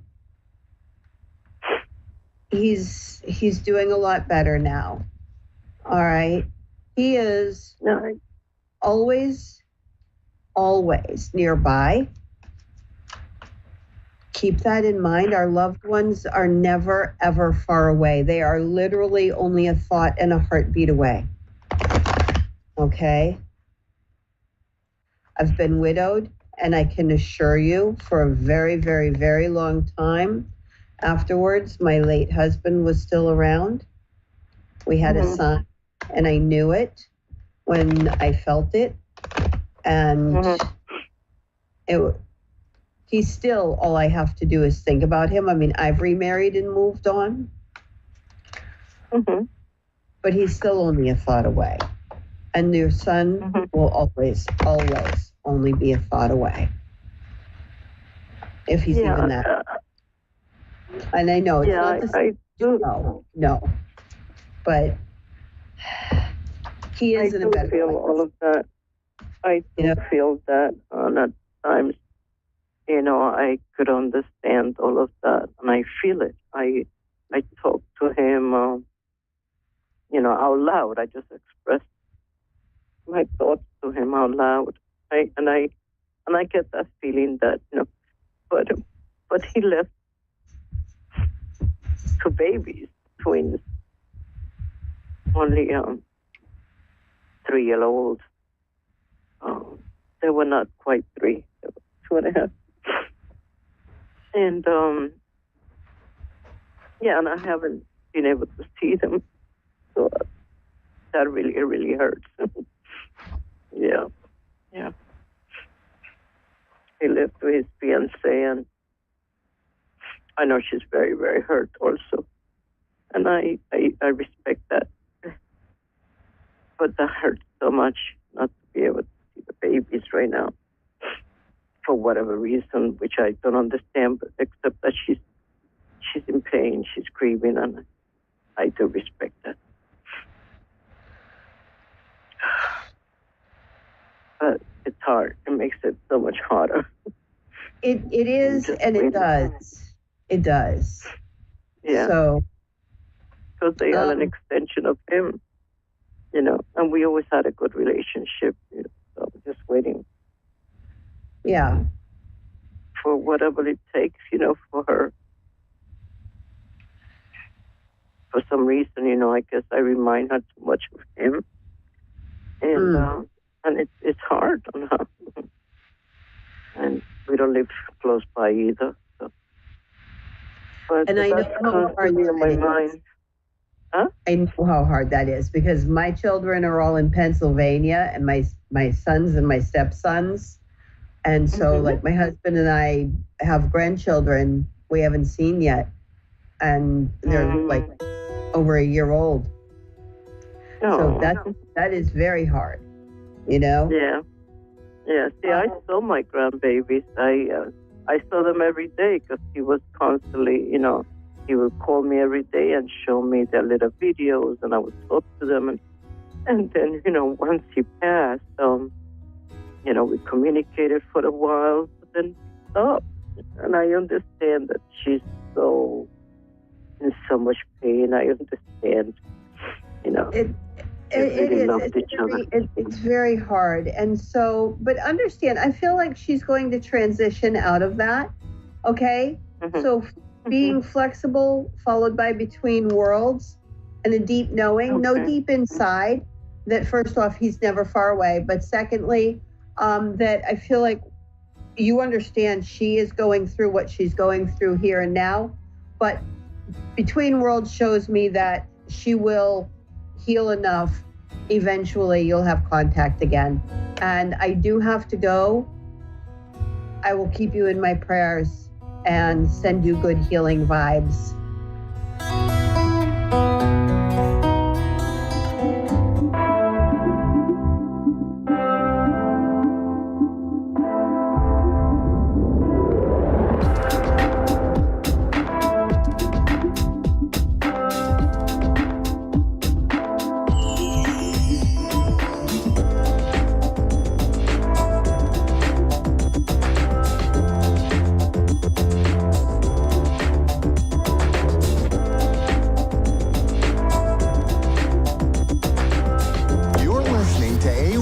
Psychic Radio, Earth's #1 psychic radio network, and watching Moonstruck TV, enlightening television.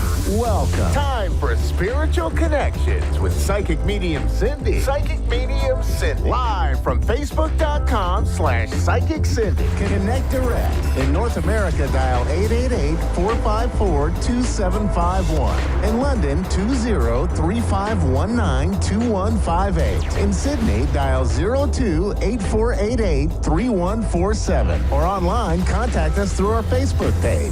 Facebook.com/Psychic Radio. Or one of our websites, AskOneRadio.com or Moonstruck.tv. This is Spiritual Connection on A1R, the Ask One Radio Network. Hi, everybody. Welcome to the show.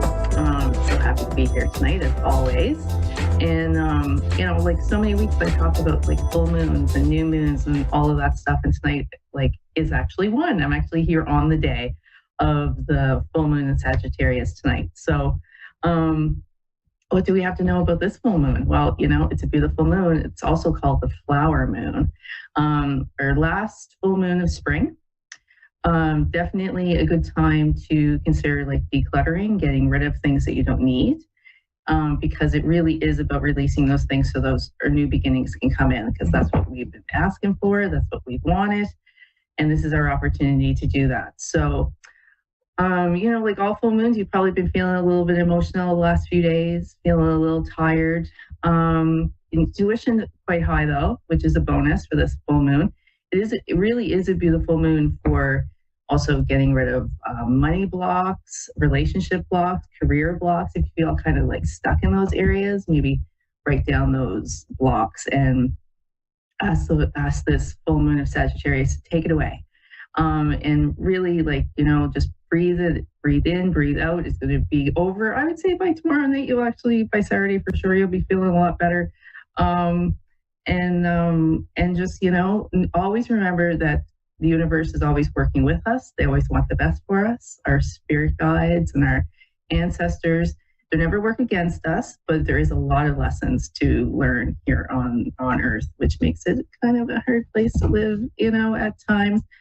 But just keep the faith, have the gratitude, because I really do feel like good things are going to be coming in for us. So let's just pull a few cards. Let's just see, what is this full moon in Sagittarius going to give us?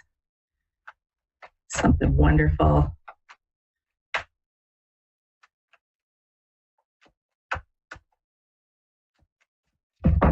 All right. Let's just take it. Let's see. Oh, spiritual strength. Beautiful.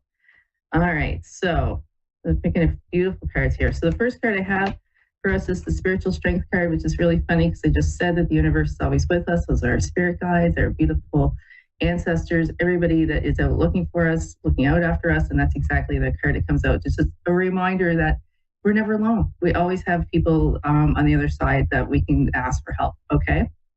Our next card is financial and material changes.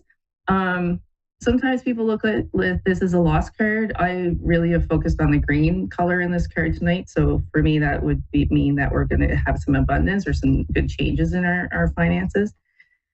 The Passion Ignited card comes next, which is one of my favorites too. It's all about new opportunities and really, what is your passion? Be your authentic self. There's a lady that I follow on TikTok. You guys may follow her too. And she always says, your passions are your breadcrumbs. That's going to bring you in all your abundance. And your last card, which is beautiful too, is Love Begins. So that would be like the Ace of Cups. So love is coming in for those that are looking for love. So those are looking for passion, money, more spiritual stuff. It's all here. It's all coming in. These are beautiful cards. So happy to see those tonight. So we do have Erica with us as our caller tonight from New York City. Hi, Erica. Hi. How you doing? I'm all right. What can I do for you this evening? Kind of. I've had a bit of stagnation recently, and I keep finding myself in certain patterns, certain living situations, and having a hard time standing on my 2 feet, and I'm just wondering when things are going to get better, or if there's anything I could do to help speed up the process. make things a little bit better. Okay. So I think I kind of lost you there at the beginning. So when you say, are these like do you feel that these are kind of like relationship patterns or career patterns, or, you know, like you're never happy with your job? What's happening? Well, like I'm having a hard time finding work, and then also like I used to be a performer, and I'm just finding myself like in a dry creative spell, and also like you know, and like a relationship where we keep on fighting, and I just feel stuck and not really, Right. So, all right, you know what? Excuse me. Let's do. I'll just do like a general one for you, and then we'll dig a little deeper. Okay. With and see where we can go. So, all right. All right, so the first one that comes out, because spaced by the cards that come out, is like, so the first thing they want to talk about is your relationships. That's what's come out first, okay? So, and that the first card that they pull, it would be the Lover's card in the old tarot, which is exactly what we're talking about.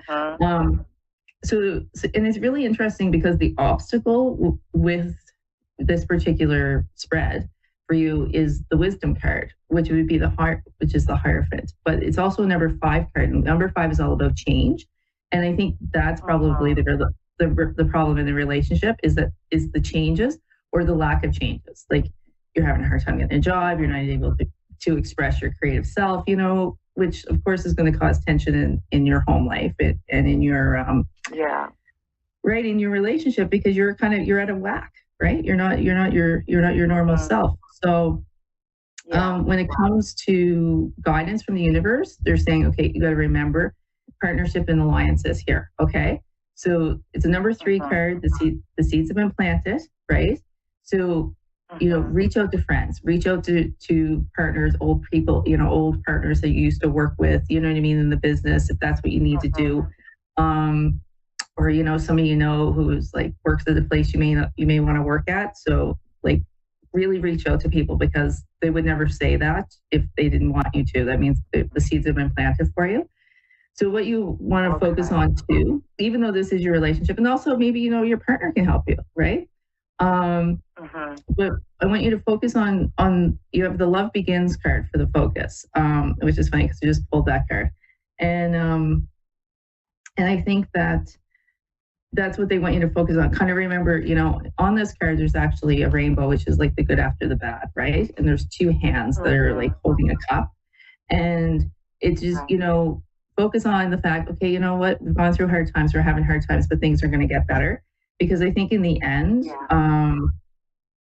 the overall card for the end for you is actually number 1, which is Prosperity Begins, which is another card all about the hands, the 2 hands, you know, bearing the fruit of the tree and all that stuff. So I think that, you know, I think things are going to work out in your relationship. It's just that you guys are kind of going through some hard times because of the external factors, right?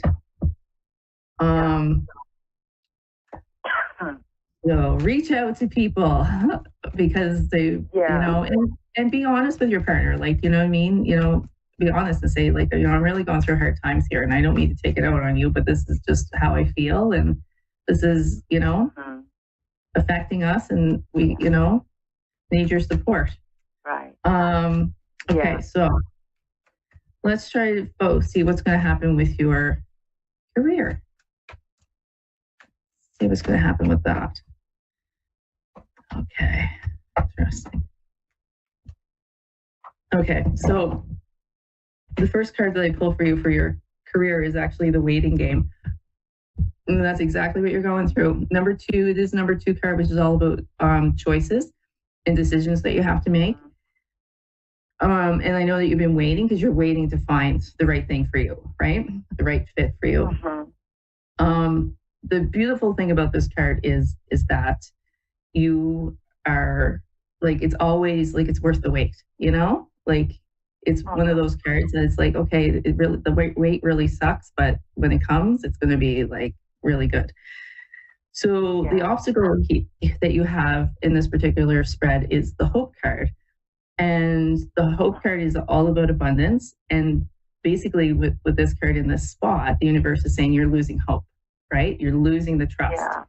So today is a good day. It's the full moon, right?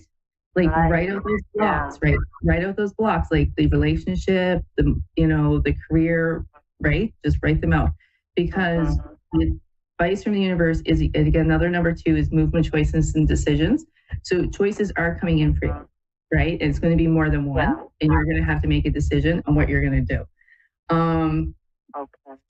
You do have the shadow card, which is also the moon card in the old tarot. It is a number 9, and you can get into all the the shadow work and stuff. But when I look at this card for you, I feel that what they're saying is that there's light at the end of the tunnel. Okay, so don't give up. Don't give up. Right? You got it right. Yeah. Because in the end, for you, your outcome in this particular spread is the transformation card, which is beautiful because it's a number 4. It's all about building your foundations and really sprouting your wings. You may find you actually end up doing something slightly different than you've expected, right?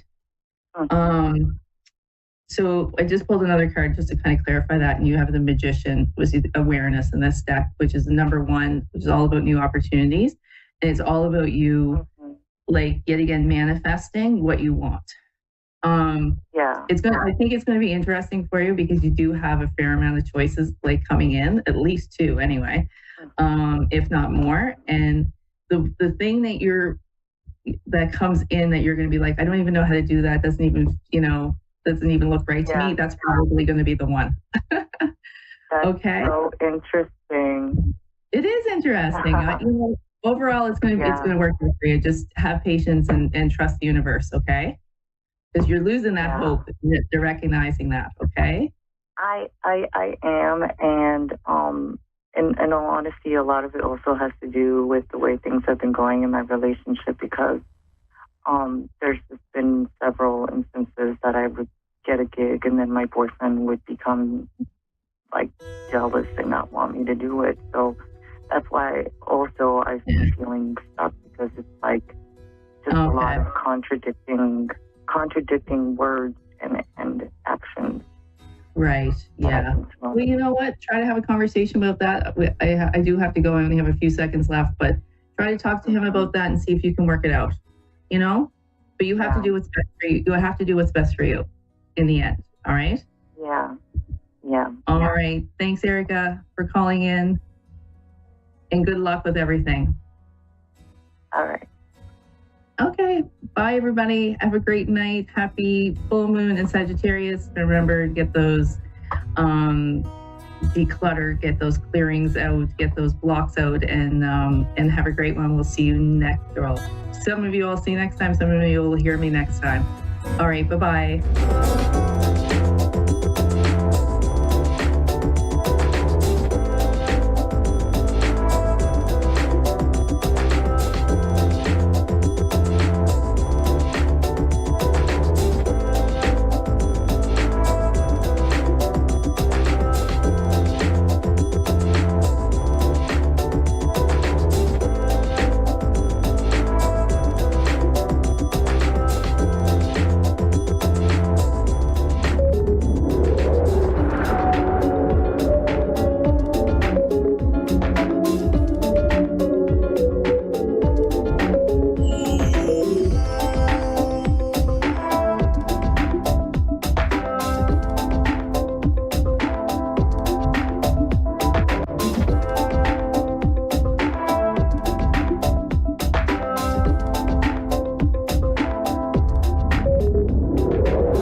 Psychic Radio, Earth's #1 psychic radio network, and watching Moonstruck TV, enlightening television.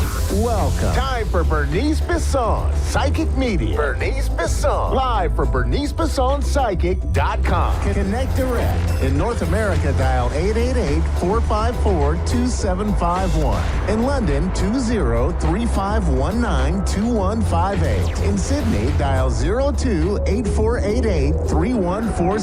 Or online, contact us through our Facebook page, Facebook.com/Psychic Radio. Or one of our websites, AskOneRadio.com or Moonstruck.tv. This is Bernice Bisson, Psychic Media on A1R, the Ask One Radio Network.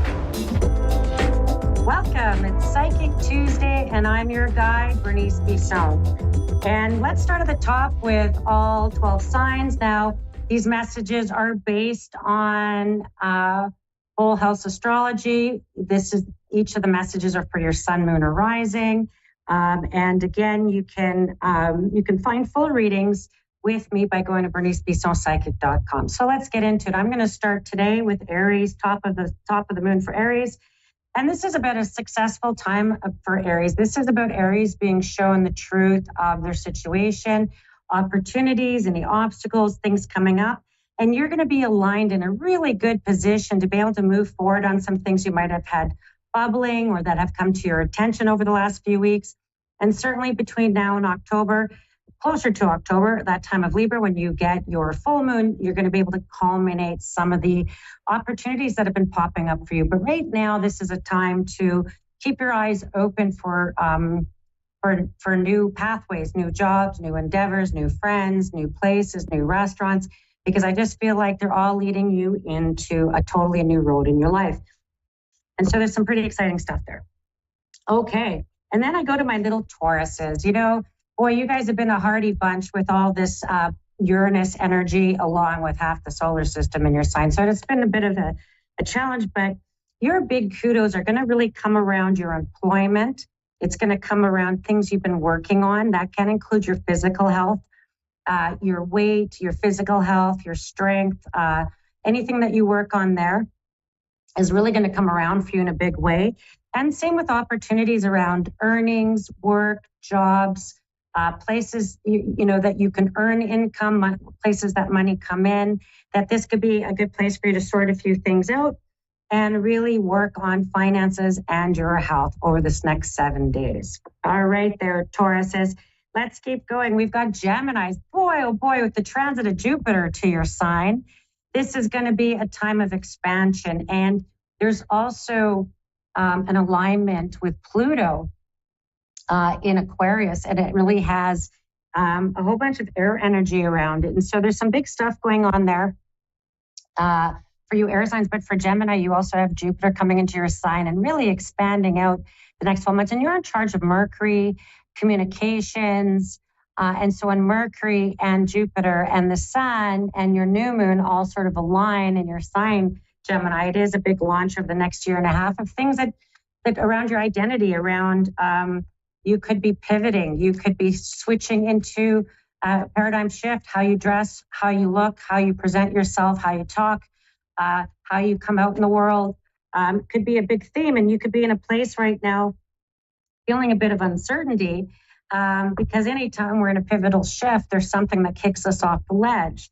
And so you might be feeling that this last week and this next couple of weeks about the areas that need to shift.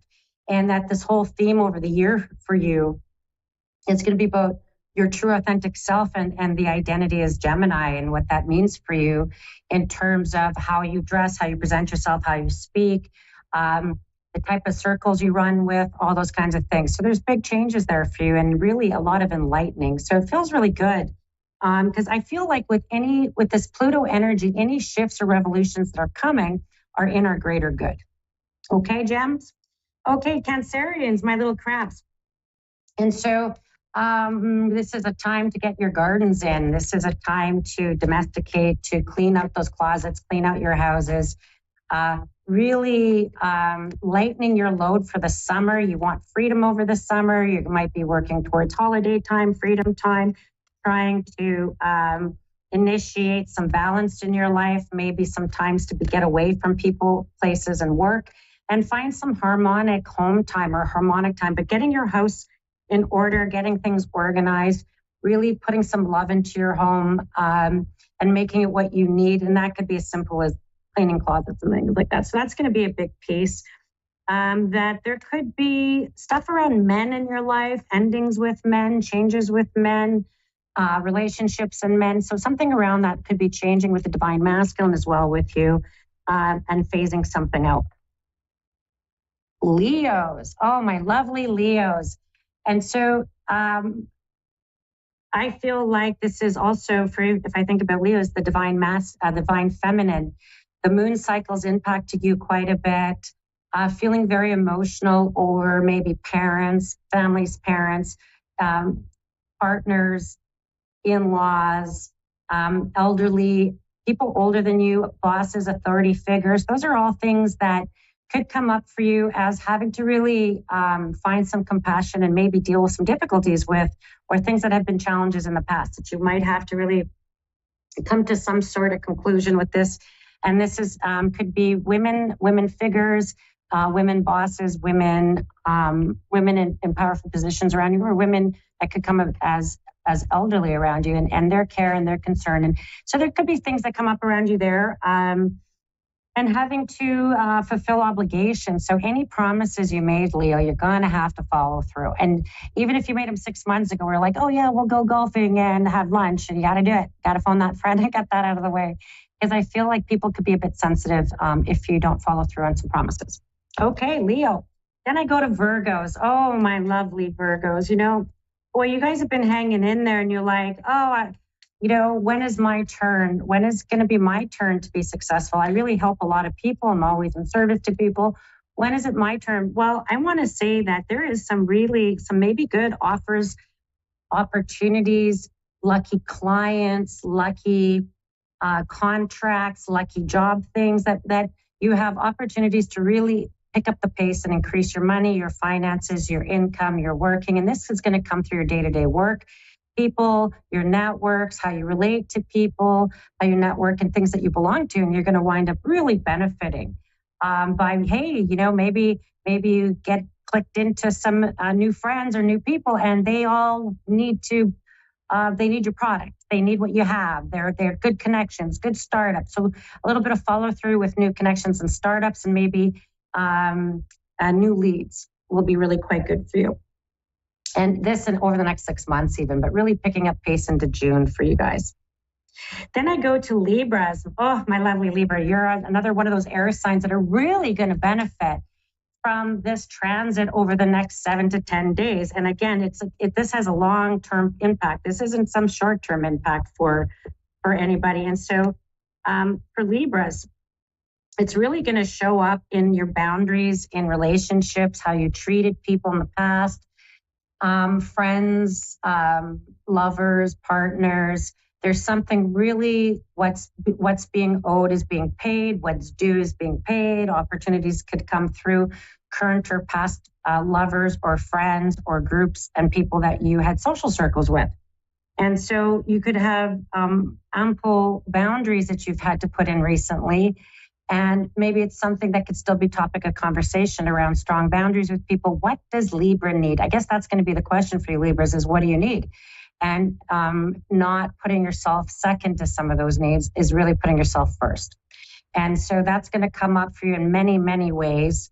And to have those boundaries, to certainly put yourself first. And that can include saying no to plans. That can include calling your power back in certain relationships. Don't get too frustrated with any work situations. You might feel like like it could just be that you need some time off and to rest that brain of yours. All right. Scorpios, sun, moon, rising.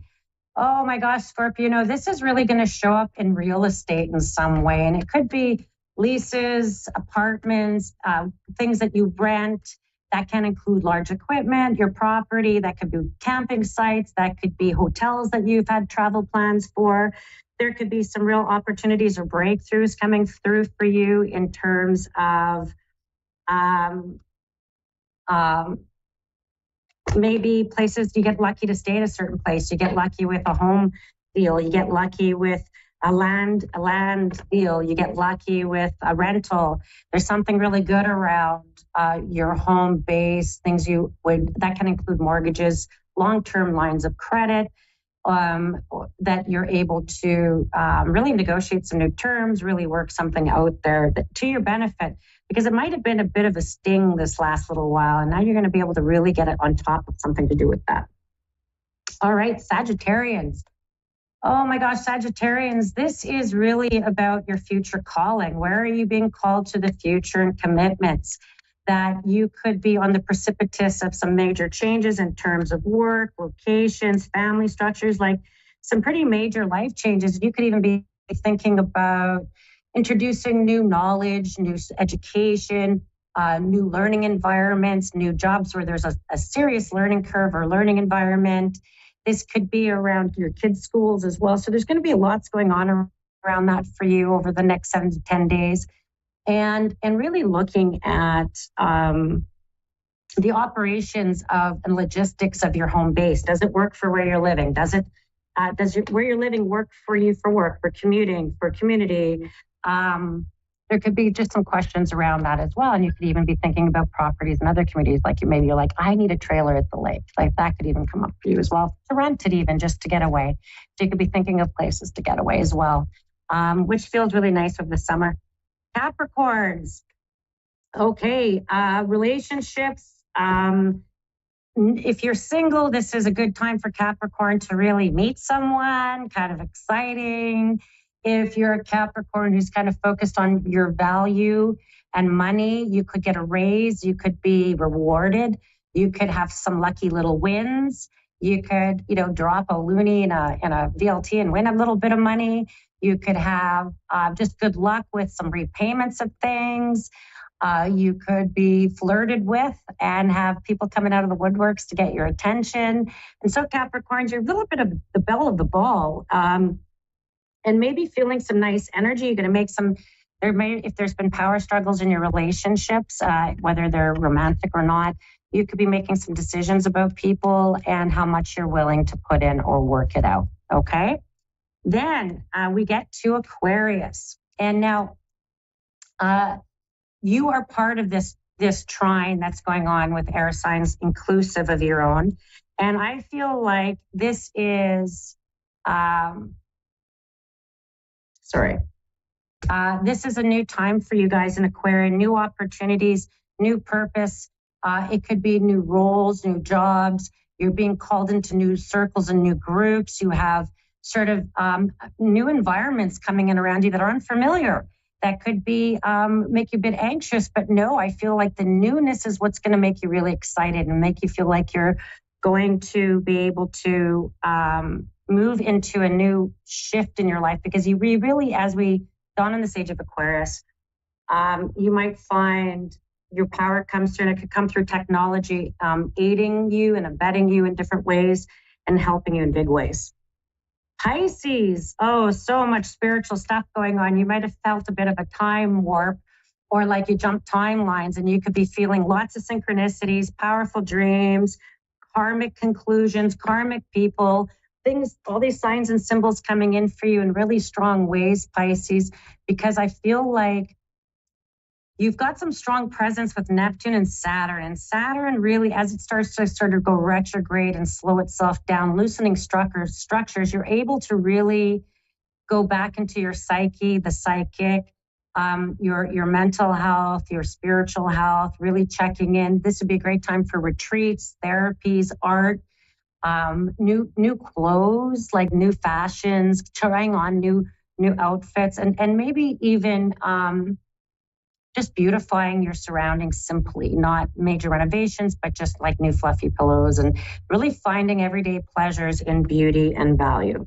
Pisces, the next 7 to 10 days will really help you maybe reconnect with your spiritual and your emotional self.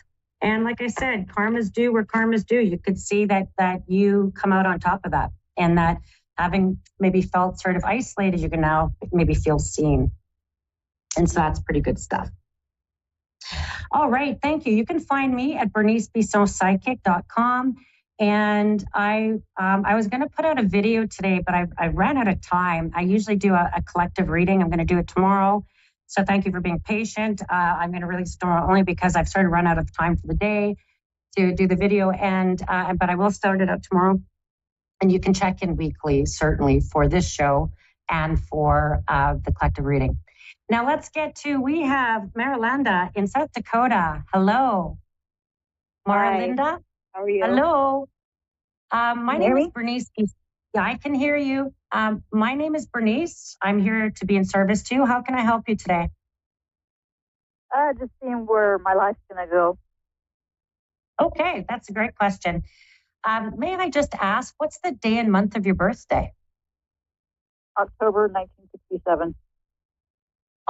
October 19th? October 3rd. Oh, October 3rd. Sorry, kind of cut out, I missed. So October 3rd, let's explore a little bit, okay? Okay, so I'm going to start with, I'm going to roll backwards a little bit, and then I'm going to go forwards. So the last 2 years, 18 months, you had a set of 6 eclipses that were really hard to get through, and that you might have had to sort out. And if you haven't done so recently, there's still another 18-month period for you to sort out money, estates, finances, insurance payouts, money that would come through chunky money, that would come through legal means. And there's something that's going to be maybe a small payout for you, maybe around $10,000, maybe around that amount, that seems to come forward to you. And I'm going to say you're going to know about this popping up before April or around the time of April, but there's something around a little bit of chunky money coming in that's going to, I feel like, give some closure to you. And that could just be because you're paying something off, or that you're using it in a way where you're able to conclude something. There is a bit of harshness that shows up around you, and there seems to be a male figure, a male energy around you, living a divine masculine right now, that could be a bit of a challenge, could have a bit of a chip on their shoulder, and that I feel like you would have to maybe not take what they say personally. They could lash out. They could have stresses, anger, mental health struggles, something where you're feeling like you might feel obligated to hearing them out, yet you might have to really put some strong boundaries in with this person. Just for yourself, and strong boundaries around maybe saying a few no's places, like a few no's here and a few no's there. And then I do think that there is something important about, you're going to be off work, or you're going to be off employment, like you'll have a break, and that there's going to be a bit of a regrouping for you within 6 months, and that you could reemerge, or someone right in your home, right around you, reemerge in a new job or new employment that is so beneficial. And so what might feel like a difficult transformation, sort of getting there, actually turns out to be super beneficial. And I almost feel like there's really good news even showing up maybe by August around that.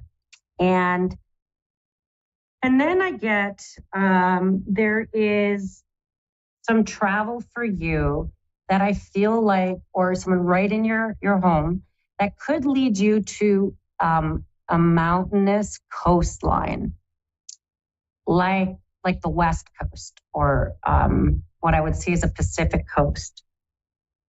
And that there will be news or opportunity to travel within a year. And it seems to take you to the West Coast towards the mountains. And if that's mountains and lake, then I'll stand corrected. But I just keep seeing the mountains around you. And I don't think South Dakota is where I'm meaning. And I feel like you'll have the opportunity to go west. And it seems to be showing up within a year. And I feel like there's something really quite lovely about that travel, about that trip. That there is, now, I feel like when I go back to the money piece, there seems to be some sort of legal documents around it, or something formal around it. I don't think you're winning any money, although I wish you were. but there's something very good news around that. And I do think that these could even be in your hands within 4 months, maybe even by November, if you're not sure what I'm speaking about now. It feels like there's something very much getting sorted out there. The last piece I'm just going to leave you with before I close. There is something about your own health and well-being that you're going to work on, and there's something about medication coming up. You could be new medication or a change in medication. I feel like there's going to be some blood work and a change in medication that's really effective. There's something really effective or really healthful, wellness, healing, that's going to come through that. And I feel like that's going to show up within 6 weeks, 6 months. There's something that's right around you about that's going to be really beneficial to you in terms of your own well-being. Thank you. Good. Thank you, my girl. Oh, woo, you're so welcome. And I'm sending you so much love. All right. I had another person in, and my mistake, I was talking and not reading. Catherine. Yes. Thank you, Catherine. Hello, it's Bernice. How may I be in service to you? I'm just calling about my oldest son. I just wondered if you're picking up anything about him and medical or just future. Let's start with his day and month of his birthday. Okay, it's April 28, 2007. So April 28th, I don't need the year. It's okay. Okay. Yep. That's okay. And what's the day and month of your birthday? July 5th. Okay. So I'm going to go to something. I'm going to start with your son, your first deacon Taurus. This has been your son, just in terms of astrology, would have been ground down a little bit over the last 2 years. Part of it is they had a number of planets, and astrologers have written about this for quite some time, but any Tauruses, particularly at their first deacon, are just at the last part of this transition, okay? There is some, now is your son at home with you? Yes. Yeah, and there is something about, in his mind, he's going to be thinking about his own place. He's got concerns about maybe income or money. And I feel like he's going to try to hang on to some sort of income or start thinking about his own place. He's not there yet. Okay. What I feel like that in the last 2 years, he was pivoted, and part of the things in his health he's still addressing right now. And there's something about him being very disciplined in his health, and that could be sticking to his regimen, sticking to what he's supposed to be doing. It's wearing down his mental health. And he might struggle with pain. That could be mental pain and physical pain. And that I worry a little bit that maybe, I hope he doesn't self-medicate, trying to deal with some of that, because I feel like it could make him feel more down. And that I feel like strength, there's something about him having to be very diligent or very regimented to maintain his strength or his well-being. I feel like at times he might, with love, of course, I'm saying all of this, he might lash out. He might feel very frustrated. You might feel like you don't know how to help him. You might feel like, boy, I'm doing everything I can, because I know you little Cancerians. I know when you're a Cancerian mother, you are like the protective little crab with your little pinchers out, and you're really trying to do all the things and fix all the things and get all the things, but you might feel a bit helpless, because part of this right now is I feel like maybe I feel like you're providing all the opportunities, resources, environment for his healing, his health, and his well-being. I feel like I feel like he might be having a hard time receiving it. Yeah. Or that maybe he's giving you no's or yeah, or I know, or and it's heartbreaking as a mother to know how to help them or going like, I've been trying to help you and then having them kind of lash out or not accepting it. I do think that you've got two women around you who are very helpful. There might be like telling you, you should do this, you should do that. But I need you to check in with what you need out of this. Okay? Because I feel like you've been meeting not just your son's needs, but everyone's needs. And I feel like you need to ask for some help. And I feel like you do have people that if you're able to really disclose what's going on for you or really talk out what's going on for you and in your home and with your son, that I feel like you would have really maybe some helpful advice from friends. You'd have more resources than you think. So I feel like you might feel right now that you have no help. And there's something very much about, I keep getting this sense of as I'm sort of talking with you, that I feel like there was something going on for him in his health that he has the repercussions of it, but he doesn't have the original illness, or he doesn't have the original virus, but he has the repercussions from it. Okay. And I feel like he still has healing to do. I feel like there seems to be some good news that's going to come in around some paperwork around your son. It could be a letter that we're waiting for or a referral. I feel like you might have been on a wait list or waiting to hear. And there's some news coming in for your son that will be quite good news. And it has something to do like he's waiting for this letter. I don't know if it's an approval or if it's an acceptance, but there's something good news that's coming there for him. Now, I want to get back to you for a second. I know you asked about your son. Okay, so I do see him moving forward in what's going on for him. I do see that there's more support coming in. I do feel like you might have people putting pressure on you to hardline something. Like, you know what, girl, I need you to really check in with what you need. If you need to have boundaries and have your friends help you enforce them, rely on them to do that. Okay? Ask them.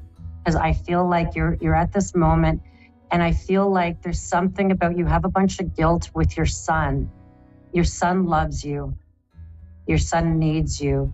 And I feel like you might be feeling guilty about not being able to, or maybe about the feelings of frustration. But know that I feel like you do have resources to help you. You are very much loved. Thanks. Okay? Yeah. Thank you. And I'm sending you guys lots of love. And I hope it was helpful. And thank you for tuning with love and prayers. Thank you for tuning in to A1R Psychic Radio and Moonstruck Television and Psychic Tuesday with Bernice Bissot. I'll see you all in 7 days.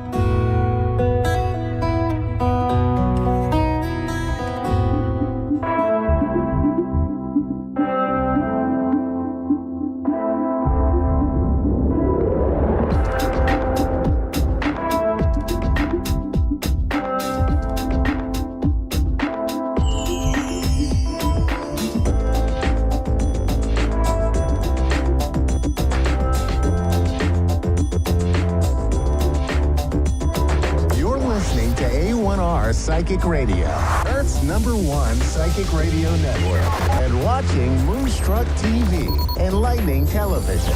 Welcome. Time for Understanding Spirit with Mary Shapano.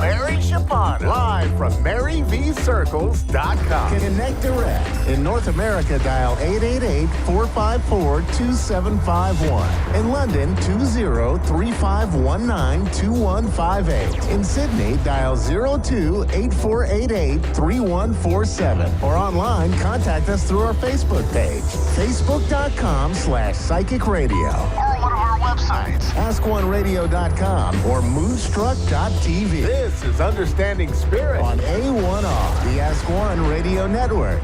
Hello, everybody. I hope you're having a great week. Welcome to Understanding Spirit. I'm dealing with a few allergies at the moment, so I'm hoping I'm not sounding too nasally, and I don't need to be a bit sniffly. But we're going to go into the 3-card pull, so please just take a moment to tune into whether you are drawn to card 1, 2, or 3. All right. Now, if you have, everything's upside down, if you have been drawn to card 1, this card does come up quite a bit. It is a ancestor's card. And with this, I am being told to just tell you to seek guidance from your loved one. That's a common thing. They want you to know they're still there for you. They're still watching over you. All of that. But what I am seeing is like a collective of fathers, grandfathers, father figures that are stepping forward to assist you at this moment. So if you have somebody like that in spirit, they're the ones that are actively involved in what is going on in your life right now. They're the ones that are stepping forward to assist. And I can see whatever they did with you, whatever when they were alive, what their personalities. So if they like to play jokes on you, I can see that. I can see others singing, others dancing. So, having a real sense of humor. So, whatever they were like, I'm seeing all different kinds of personalities, right? So the one that has passed that is significant for you, that's the one that is stepping forward. They also want you to remember them. They're giving me that because I want you to remember them as they were in the physical. That's how they are in the spiritual realm. And they also want you to draw strength from what they were like to assist you as well. I did feel like I needed to pull another card, and I got this card, which is a wisdom card. I'm just going to read them out for the purpose of time. And it says, you're called to serve as a mentor for someone or as a role model and guide who can show the way. Use your wisdom and experience. So either that will like that, and they want you to draw on that strength to bring that out in yourself as well. And then if you, was my second card, here we go. Then the no, hang on, I'm getting all my cards mixed up.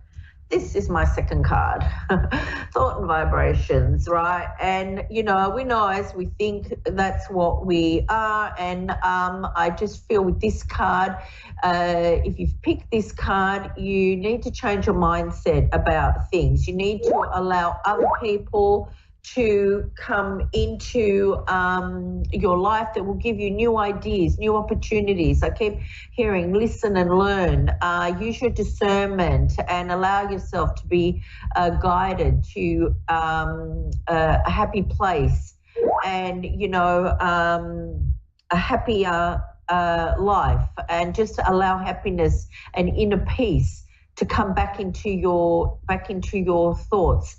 My guide is also saying you might want to journal this process, and kind of start a diary where you are like, I've changed my mindset today in this way, and these are the positive outcomes that I see from my day.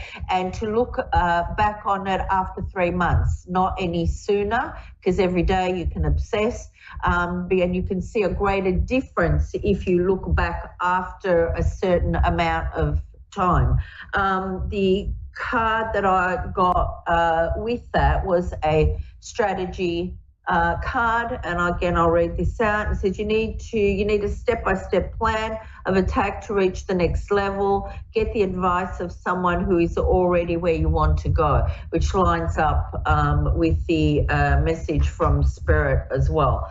And the third card, if you pick this, was beneath the surface. As soon as I touched this card, my guide said to me, beneath the surface lies the snake, but you are stronger. Okay, so there will be, I could see some hidden information, manipulations, any deceit will be revealed to you, will come to the surface, all right, but it needs to be cleared up quickly, all right.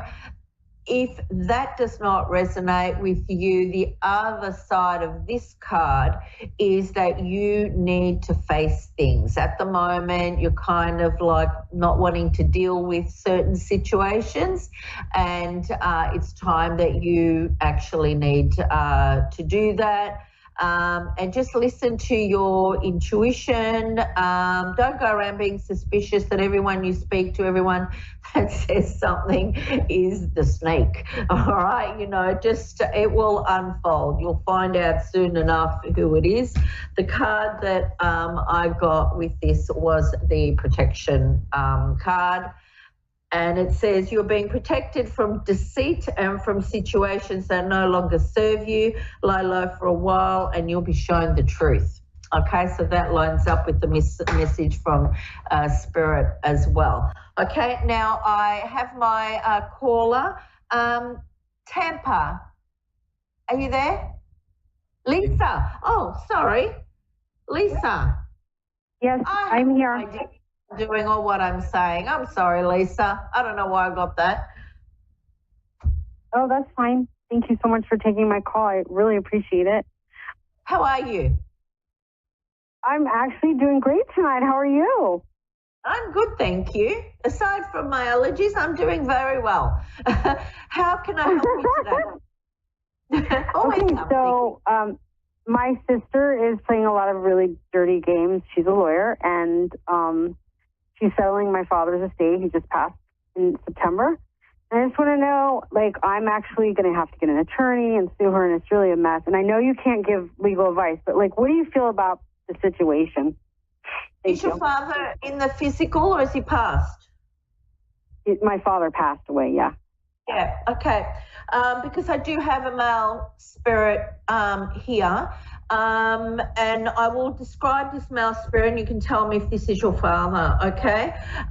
He's coming in, he's he's actually coming in very emotional, all right? So maybe he can give you some advice about all this too. He's coming in, he's very emotional. He's got a walking stick, but I don't know if he needed support walking in the physical or whether he just needed the support emotionally when he was alive. But I'm seeing him as being very compassionate, very calm, very caring. He's wise, he's diplomatic, kind of like very balanced. Does that make sense for you as your father? Yes, yes. Okay, all right. Because he's also telling me that he played his cards in life. So either he liked to play cards or he kind of, dealt his own cards in life. Does that make sense for you? Yes. Okay. Because I wrote some stuff down, so I want to make sure that I give it to you very quickly before I go into answering your question, all right, because it might be relevant to you. All right.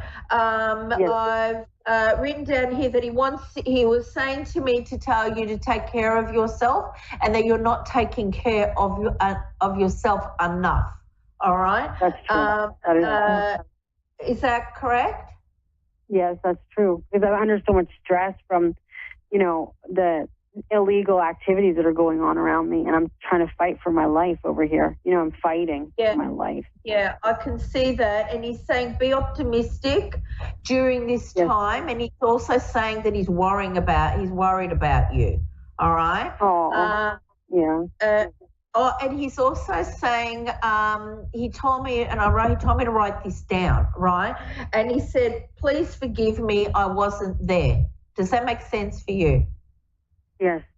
Yes. Okay. All right. Now, with the finances, I am seeing the struggles with money. I do feel we got to trust your gut. You got to do some soul searching around this and what resonates with you. He's saying don't go down a darker path. Do you know what I mean? Be true to yourself. Don't be a person that you're not for the sake of money. All right? Okay. True. That's so true.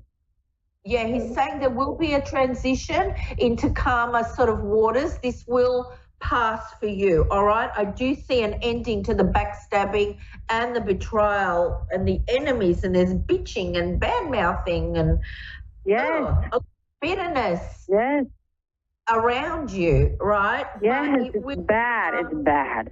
Yeah, it will come to an end, Lisa, all right? I'm also seeing your mental health, like there's fear and anxiety and stress and just feeling overwhelmed and mentally overloaded, all right? Yes. So you need to take care of yourself, all right? I feel like legally my guide's giving me 3 ticks for your legal outcome to be positive, all right? Your dad is saying just stay focused, one step at a time. Don't be overwhelmed so you can win this, okay? Just it's like a whole little battles wins the whole war, okay? And it wants you to be very strategic. Does that make sense? Well, I have been. That's so accurate. Yeah. All right. Just continue doing that. Do breathing, okay? And relax around it.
A1R Psychic Radio, Earth's #1 psychic radio network, and watching Moonstruck TV, enlightening television. Welcome. Time for Understanding Spirit with Mary Shapano. Mary Shapano. Live from MaryVCircles.com. Connect direct. In North America, dial 888. You're listening to A1R Psychic Radio, Earth's #1 psychic radio network, and watching Moonstruck TV, enlightening television. Welcome. Time for Sacred Insights with Andrea Baker. Live from MindBodyNourish.etsy.com. Connect direct. In North America, dial 888-454-2751. In London, 20-3519-2158. In Sydney, dial 02-8488-3147. Or online, contact us through our Facebook page, facebook.com/psychic radio. Or one of our websites, askoneradio.com or moonstruck.tv. This is Sacred Insight on A1R, the Ask One Radio Network. Hi, everybody. Welcome back to Sacred Insights. I'm Andrea Bacon, and thank you so much for joining us. Now, as of this week, we are having a full moon in Sagittarius. And you probably know, you probably heard it before, that full moons are great for releasing all that isn't serving our highest good.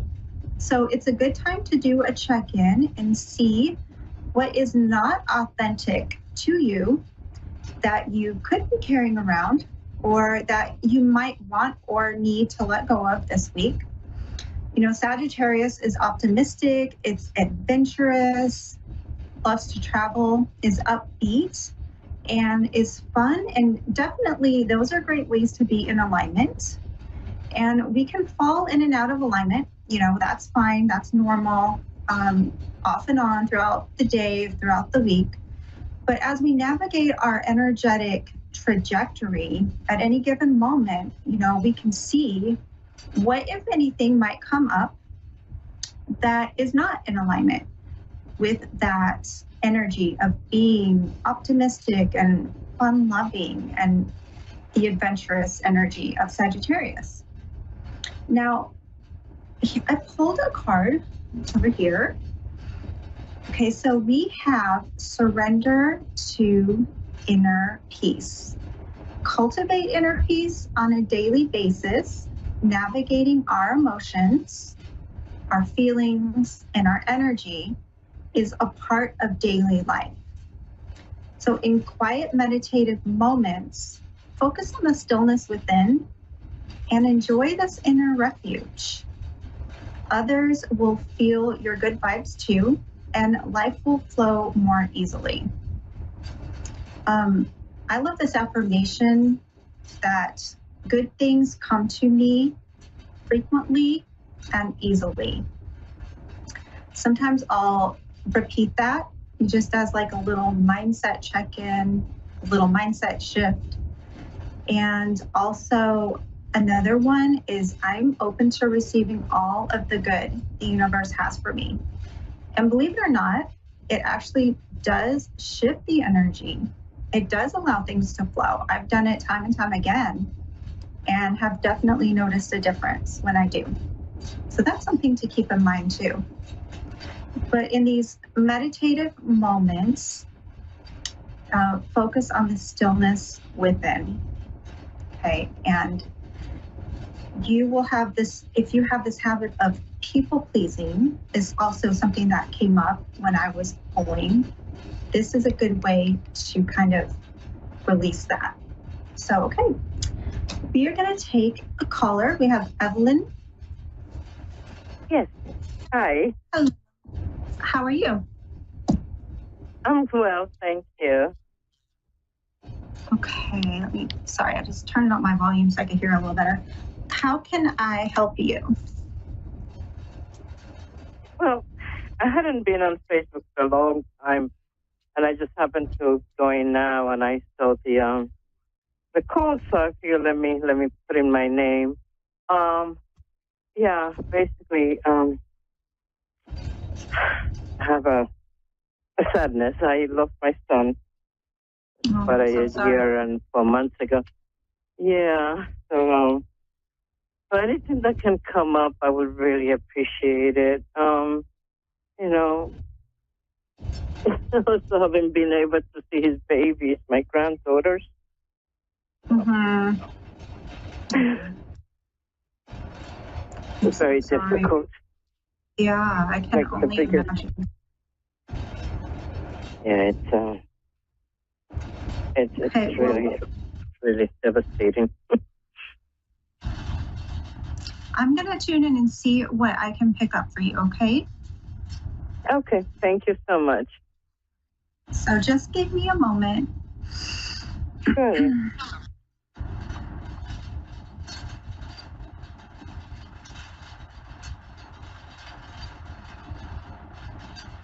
Okay, so I'm just starting to tune on just a little bit. I'm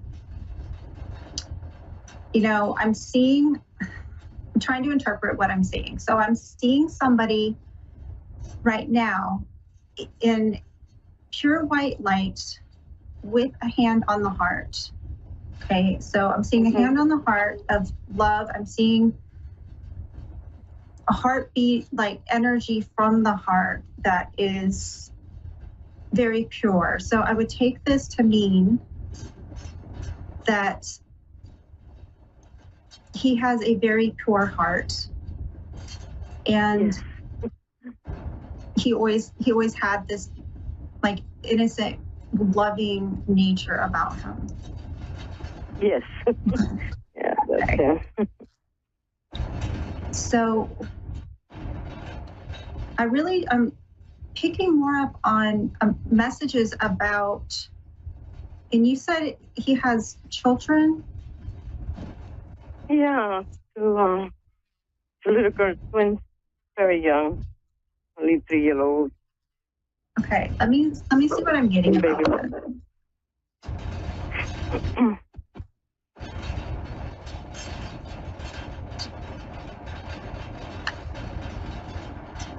So I do feel a flowing, like a message here about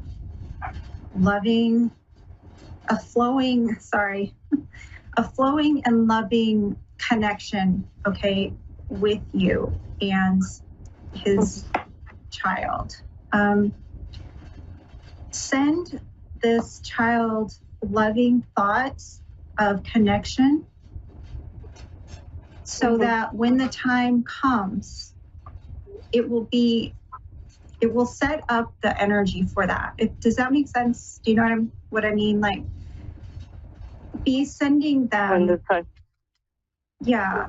So that you can kind of set up this energetic connection with them.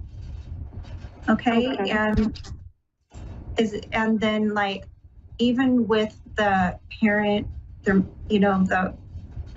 person that is raising them, so that spirit can come and the angels can come in and rectify the situation, and so that your needs are met, the children's needs are met, and you'll be able to have that connection because you do have a bond with them, like an energetic bond with them energetically. Okay. Yeah, it was always there. Okay. With the mommy, I love her mama. The mommy, we had a very good relationship, and we just don't communicate right now. So, but I know it's a matter of time. Okay. This grief is very difficult for her also. Not just me, not about me only. Yeah. So, okay, let me see what other messages come through.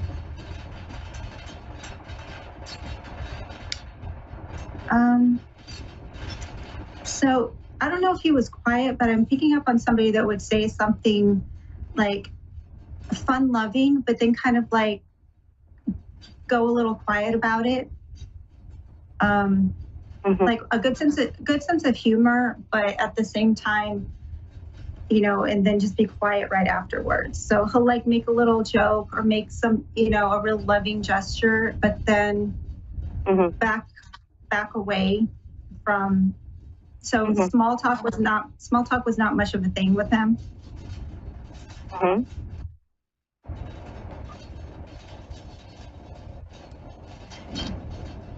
No, I don't know why I keep hearing haircut. I'm not sure what that's about. Keep hearing what? I'm sorry? Was he did he like take care of his appearance? I keep hearing like haircut, styling. Was he caring for the, I'm sorry, I'm having a little difficulty listening. Was he caring? No, I was saying I'm picking up on like taking care of his appearance is important to him. Taking care of his things? Grooming his hair.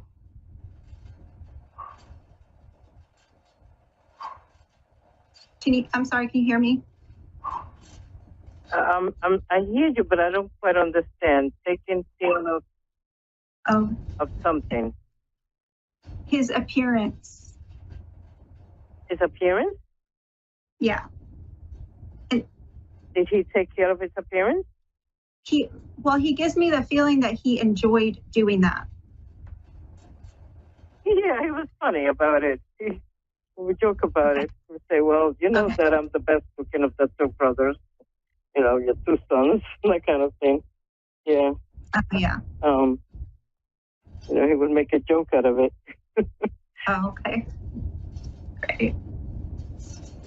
Yeah, because I just see, like, I don't know, in the bathroom, doing his hair, putting hair gel in, getting haircuts frequently, or this type of thing. But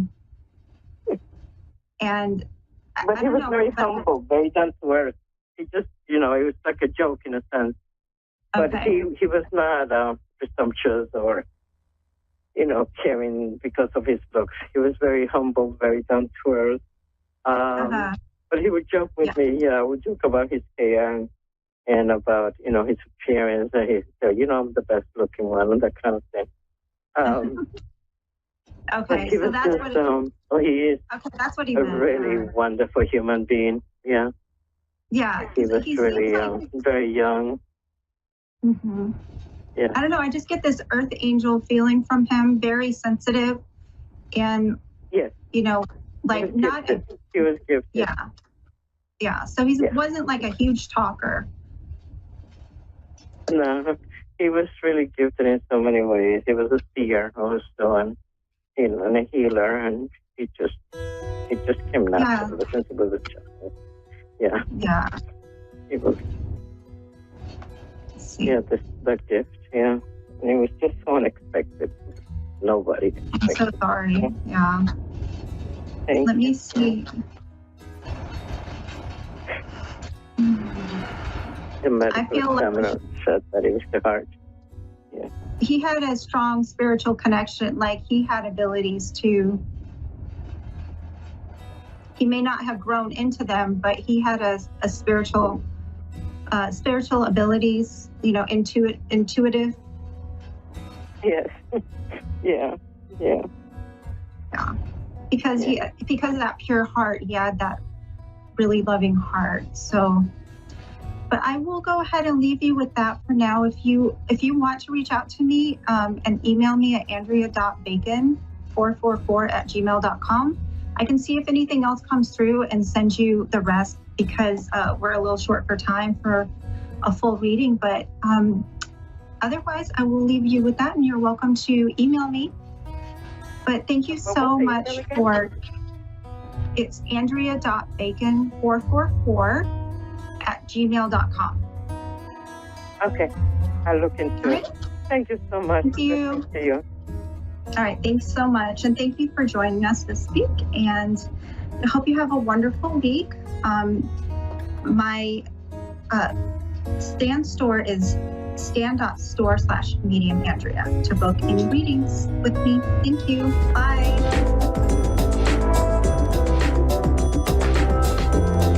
You're listening to A1R Psychic Radio, Earth's #1 psychic radio network, and watching Moonstruck TV, enlightening television.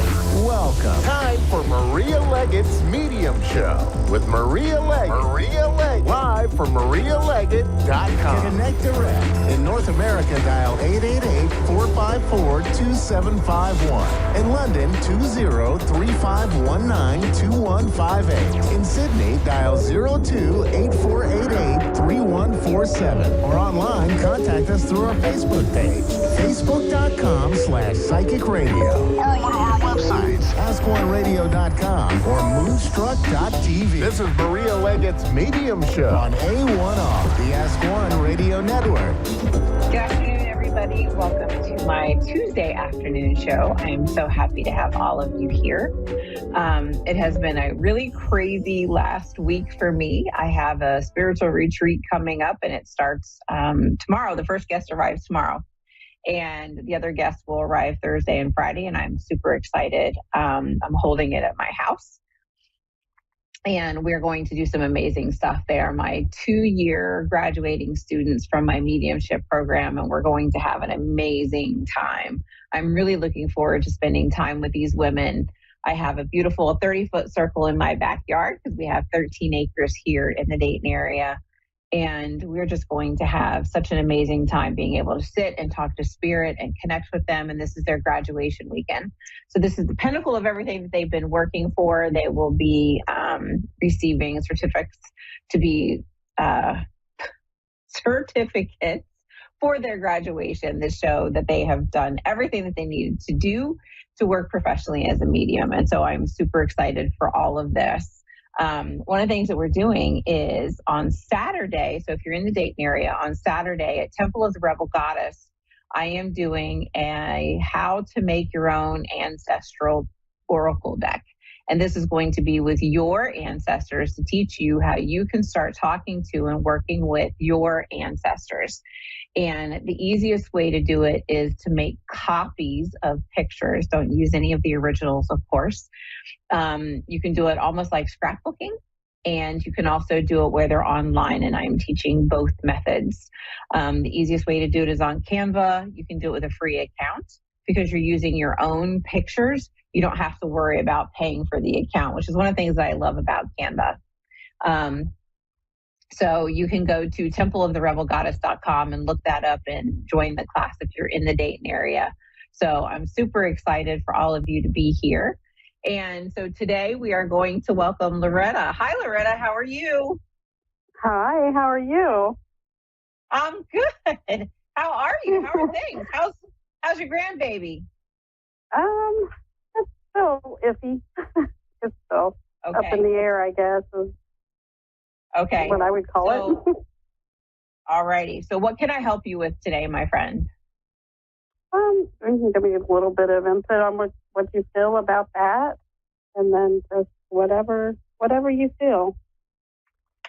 Okay, so I'm gonna grab some tarot cards, and we're gonna let the tarot deck give us the information that you're looking for when it comes to the situation with you and your family. So anybody who is listening or watching, Loretta is one of my existing clients. So I'm super excited to hear from her. As soon as I saw Loretta from Miamisburg, I knew she was my client. All right. So here we go, Loretta. We're just asking for the cards to show us some information that we need to be helpful for Loretta in her current family situation. All right. So we have some cards that dropped over. So we're going to start with those. So, I love all of this. So here's the thing. So first of all, we have the 8 in tarot with the major arcana, which is strength. And this is that beautiful fortitude of strength, right, that we're born with.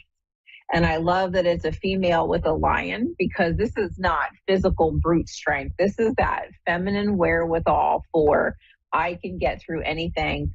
I just have to stay strong. And what's really interesting to me, I love that. I love that even better. I love that even more. And so on this card as well, Loretta, what's interesting is because I'm using the Everyday Witch Tarot, this actually has a tornado in the background. So this is showing that we have the strength to get through all the chaos and all the stuff that's shifting in our background. Does that make sense? Can you repeat that? I'm sorry. So in the back of this card, there's actually a tornado. And the tornado is a symbol for the chaos and things that can go on when we're not around, right? Because it's behind her back. So all the chaos that can go around behind us. Does that make sense? It's going to swerve, basically. Is that what you're saying? No. It's just, there's a lot of chaos. So you have the strength to get through the chaos. Okay. Yeah, no, that's all it is.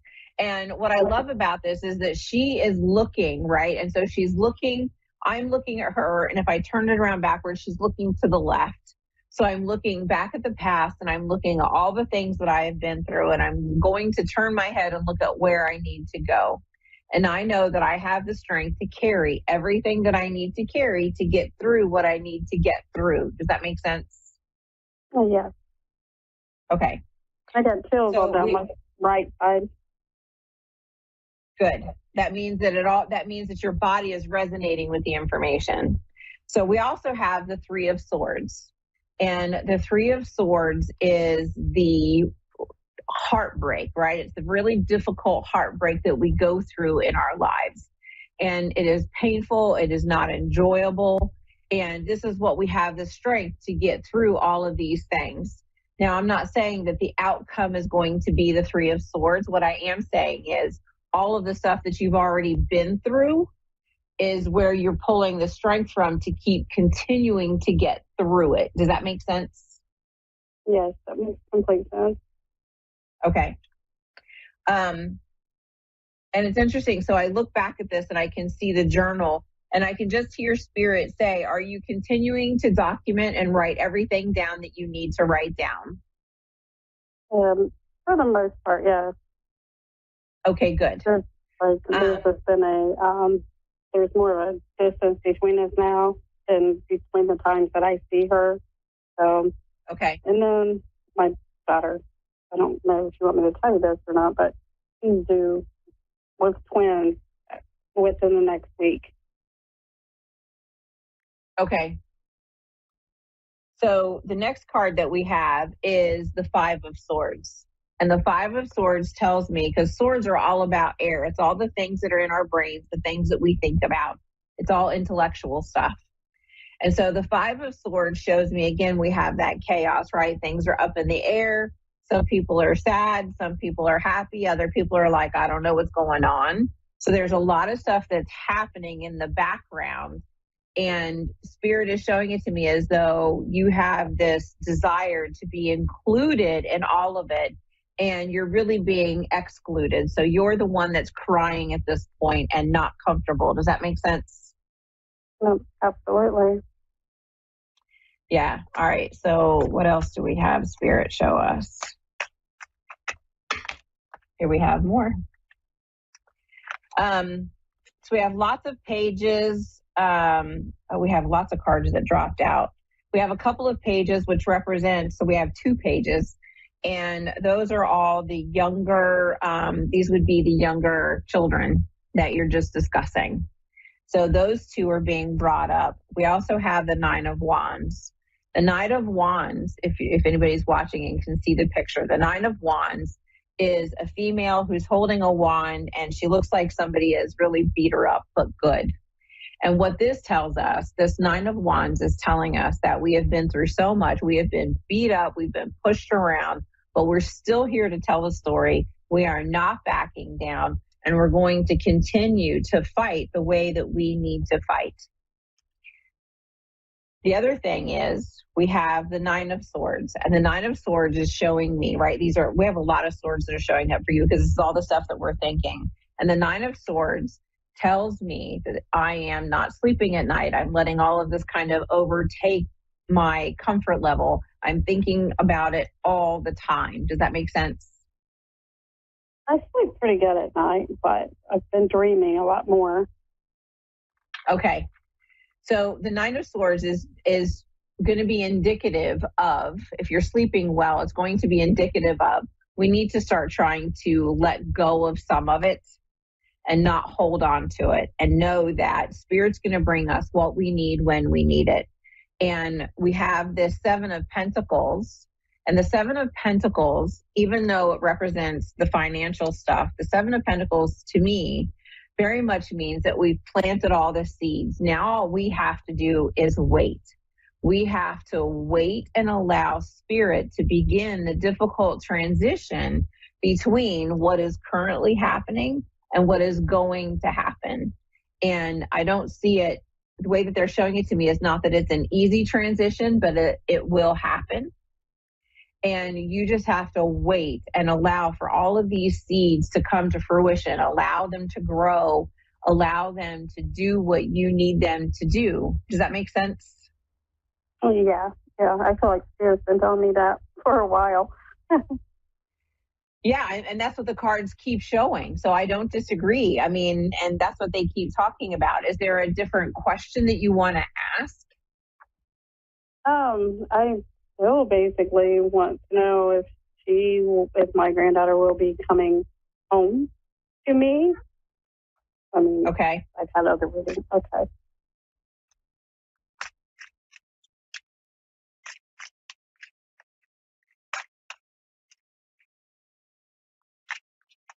I'm just shuffling the cards to see what we're getting. Come on, show me. Can I ask you something else too while we're here? Sure. I have just a few minutes left. Go ahead. Okay. I basically would like to know, but I don't have no way to find out physically, but if there's the abuse still going on, and like what kind of relationship is really happening between my daughter and her husband and their family.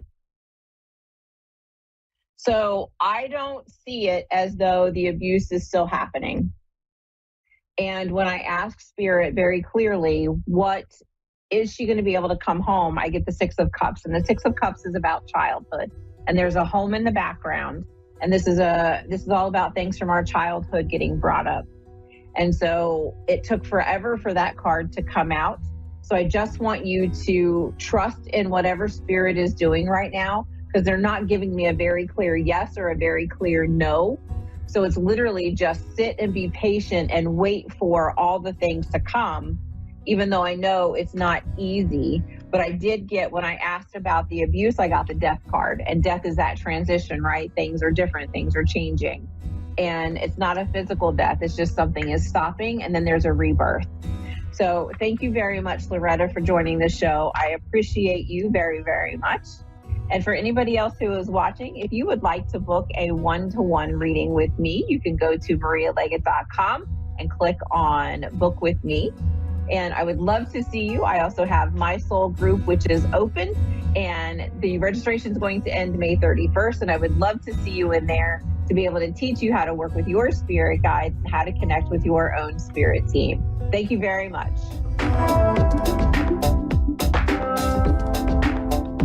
You're listening to A1R Psychic Radio, Earth's #1 psychic radio network, and watching Moonstruck TV and Lightning Television.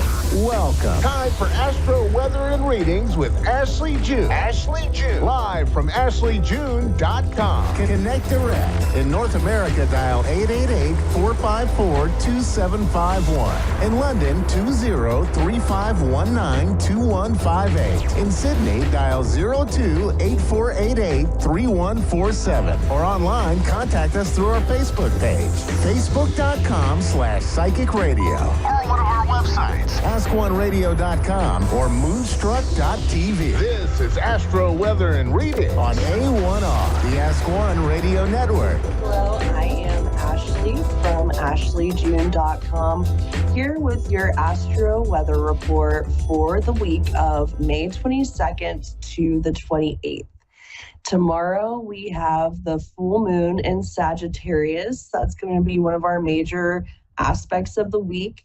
And Sagittarius is the sign of the archer. It's like, if you see just like the little symbol for it, it's a bow and arrow.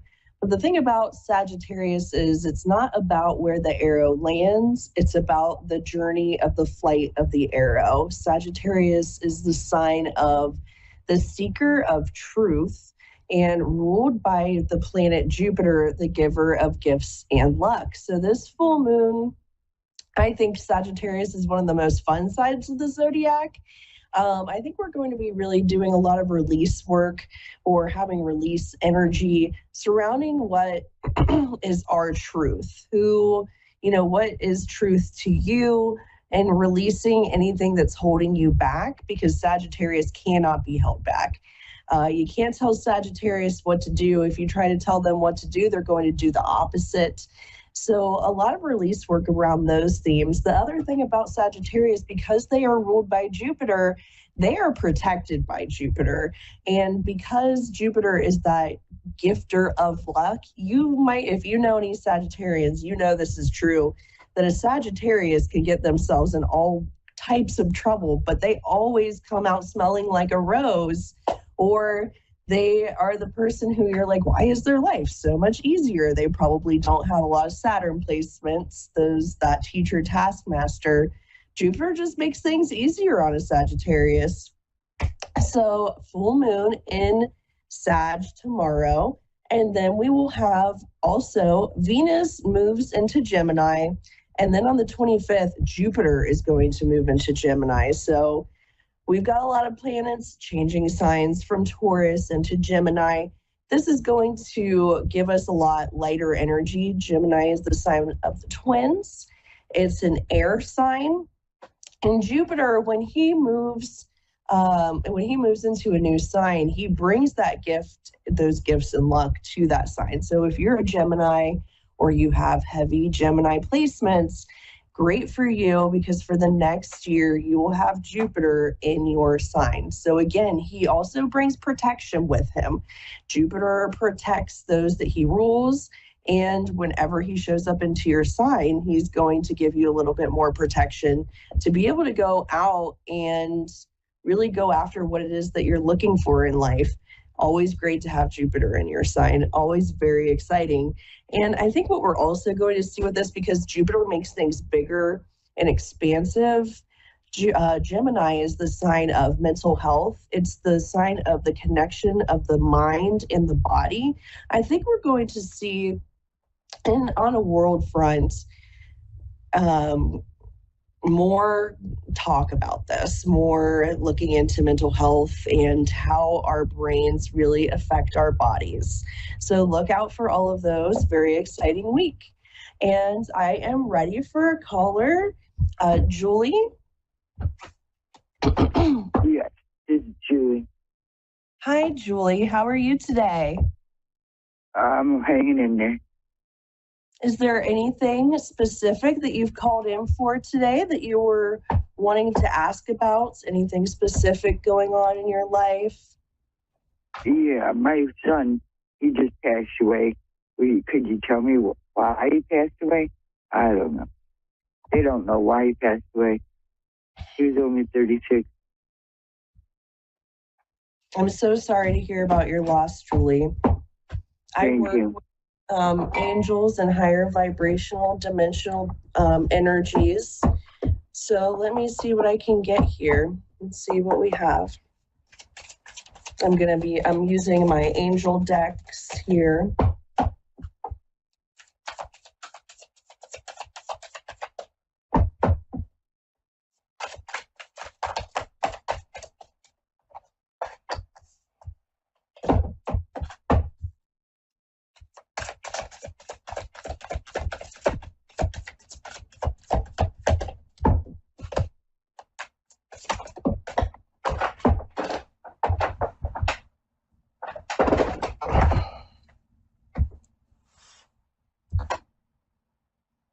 The first thing that I'm having come up with this question is the Six of Water here. And this is about,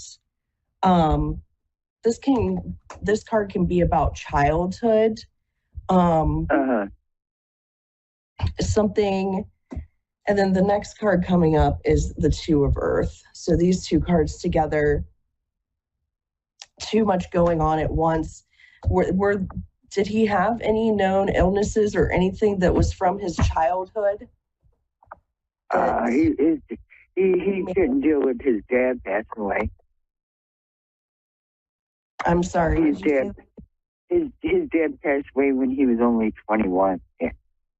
Okay. And so you're saying he just suddenly passed. There was no... He had had a hernia. The father. He went in the hospital a couple times for a hernia. They wouldn't do nothing for him. They just give him medicine for blood pressure pills. Yeah.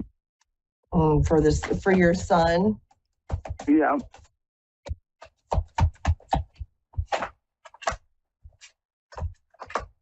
We think maybe the hernia busted or something. He was found on the edge of the couch, leaned over, hunched over. Yep.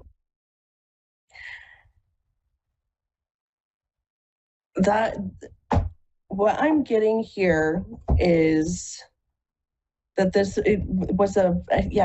because of the 6 of water that's coming up here, I think that this is something that had been ongoing, but it just wasn't treated. And this 2 of earth also coming up here about a lot of different things going on, but that they weren't treated here. Let me see. Yeah. Pull out some chakra energy cards here as well.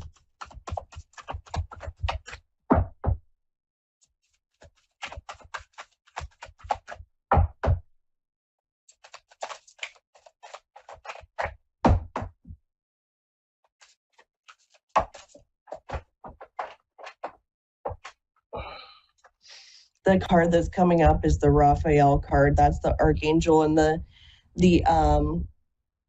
card is healing. It's a beautiful green card, and you can see the angel Raphael here. So it was an ongoing health issue here is what I'm getting with that as well.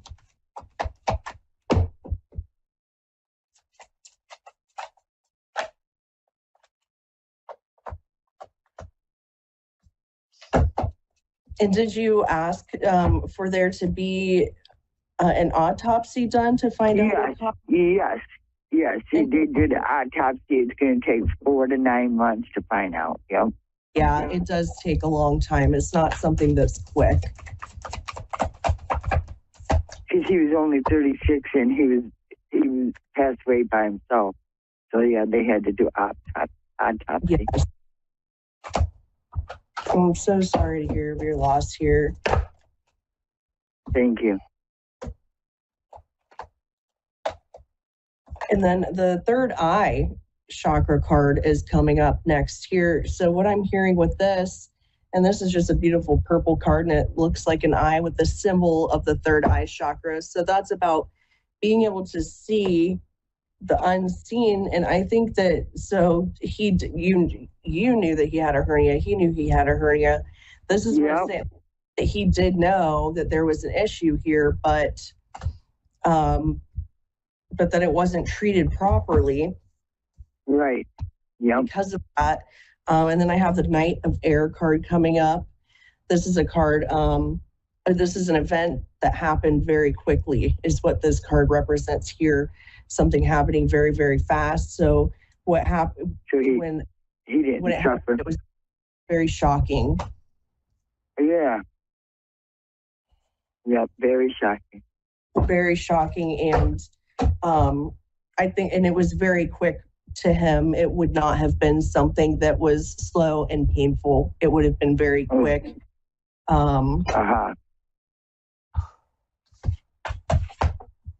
That helps a lot to know that. It was not suffering. That Knight of Air card, that is all about quickness. So it happened very quickly.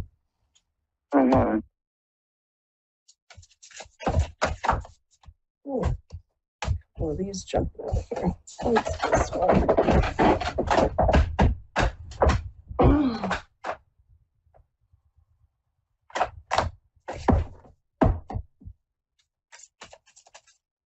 So the next card I'm using another angel deck here. This card is called Evolution, and it's about preparedness. And what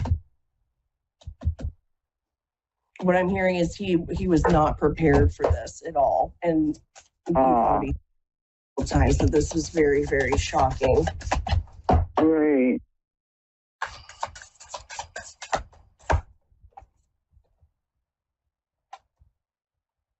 Yes, then I have this point of view card coming up in a reverse, and this is all about being oblivious, not knowing, not seeing this coming. So it was obviously a shock for you, but it was a shock for him as well. And what I'm hearing is that this was an ongoing health issue, but it was just never taken care of properly. And I'm so sorry. Very difficult. But I am hearing that it was very shocking for him, but that he's in a good place now, and that he is in the light, and you don't have to worry about that, and that he is able to. So when you want to talk to him because he is with you, he is around you. I heard that he likes to maybe listen for songs. If he might send you songs, certain music that comes on, for him to show you that he's with you and near you. That is one of the ways that he might contact you there, Julie. Well, thank you so much for calling in, Julie. And I'm, again, so sorry for your loss. Always such a difficult thing to lose the ones that we love. But he's not completely gone. He's just in another form on the other side. And you can still talk to him because he can still hear you for sure. Okay, thank you. You're welcome. Thank you very much. And listeners, if you would like to book a private reading with me, an astrological reading or a psychic reading, you can contact me at ashleijune.com. That's ASHLIEJUNE.com.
Psychic Radio, Earth's #1 psychic radio network, and watching Moonstruck TV and Lightning Television.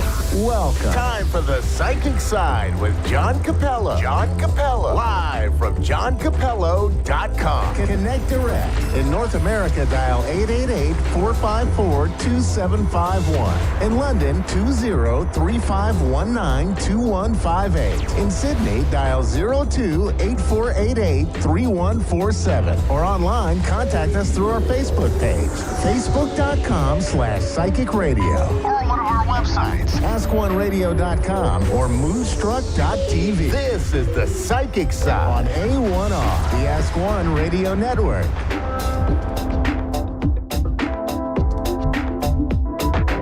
Hello and welcome to the Psychic Side here on the A1R Psychic Radio Network, Moonstruck TV, Enlightening TV, and a bunch of other places on the internet. So welcome to our program. I'm your host, John Capello. It's 5 o'clock on Tuesday here. And I'm broadcasting from Tornado Alley in North Texas. We've had plenty of them, including close to it this morning. We've had a lot of really, really high winds that would have qualified for a zero tornado, or a zero, what do they call it, 0 degree tornado or whatever. And so we made it okay. We lost power for a little bit, but we're okay. But, you know, if you tuned into our program, you know that I like to talk about psychic stuff and fancy other stuff, you know, things that we like to show you and talk to you about here on the program. And, you know, being a psychic and getting psychic impressions is something that we all do. And a lot of times we get symbols and we don't know what those symbols are about until we investigate it. And a lot of times people will tell me that they don't get empirical information, but they'll get a symbol, like they'll see a number or they'll see some type of object. And one object that people will see a lot is a cross. And a cross is about a lot of things. It's about the ultimate sacrifice, of course, in Christian faith. And it's about a lot of other areas. And one version of a cross is the Maltese cross. And this is a cross that has a lot of history dating back to the 10th century. And it is associated with virtue, great virtue. And you will see this cross has morphed over the many, many years, and it moved from the Middle East to the island of Malta and Rhodes, and it also became very high symbol of courage and like I say, different virtues. And if you can look at the cross over on my right shoulder, you see, it looks kind of familiar because the Knights of the Crusades often wore this type of cross. The Knights of St. John wore this cross. And you can also see that it has 8 points to it. It has 8 points. And now the camera just did a close-up on me, but if you see that there are the 8 points on this particular cross, you'll find out that these 8 points signify different virtues. And I thought it would be a good thing to do because we just celebrated Memorial Day here in the United States, where we celebrated our heroes who have fallen in war, and also our current veterans. And it's just a way of honoring people who have served and people who exhibit a great deal of valor. And we'll get to our first caller here in just a little bit. But what I wanted to do was I wanted to tell you a little bit about this cross if you don't know a lot about it. Of course, once again, it has 8 points. And these 8 points was originally developed by or was chosen by a gentleman by the name of Gerard Sasso. He was a Benedictine brother, okay? And he went to Jerusalem, and he was a person that stayed in Jerusalem even after it had fallen, after it had been under siege. And he exhibited a great deal of courage to take care of sick people and risked his life to be there for others. And he got recognized for that. He later started the Order of St. John's, which is dedicated to St. John the Baptist. But these 8 virtues were known to be, well, they've kind of changed a little bit, but basically they're sympathy, gallantry, perseverance, loyalty, dexterity, explicitness, observation, and tact. And it really gained fame when the Knights of St. John attacked the city of Jerusalem, and they were met with an opponent who threw glass containers full of flammable fluid. And the flammable fluid would get on their uniforms and on their skin, and it couldn't be removed. So a lot of people died because of that. But because of their gallantry and because of their steadfastness, they won that battle. And that didn't go unnoticed by others who later on were people that became firefighters. And if you look at the symbol just below the red cross on my over my shoulder, you'll see that it has become the emblem and logo of fire departments, because fire departments needed a logo which signified their great sacrifice that they make every time they face an opponent that is overwhelming. And of course, the fire can be incredibly overwhelming. And here in North Texas, I was telling you, we just recently had a lot of tornadoes that were just a few miles away from where I live. And a matter of fact, there was a story on the news about how some of them were firefighters who were affected by the tornado. But the gallantry and the people that are in the emergency services came to their aid, just like they always do, just like they would do for us, and just like they do for you in the case of need. And you might see this emblem or a facsimile of it on their uniform because they are exhibiting bravery. So let's go to our first caller, and I believe it's Ginger in Sheffield, Alabama. So Ginger, are you there? I'm here, yes. How are you today? I'm good, thank you. How are you doing? I'm fine. Ginger, have you been crying? Is there a problem that you have been facing possibly with a man? Yes. Okay. Because it just feels like you're kind of at your wit's end. You're not sure where to go. Is that right? Yes, absolutely. Okay. Do you have a question for me that I can work on? Because it seems to me like you might be considering moving or leaving or making a big change. Is that right? Me not necessarily moving, but moving on, I guess you could say. Moving on. Okay. Completely. Yeah. Yeah. Well, no contact.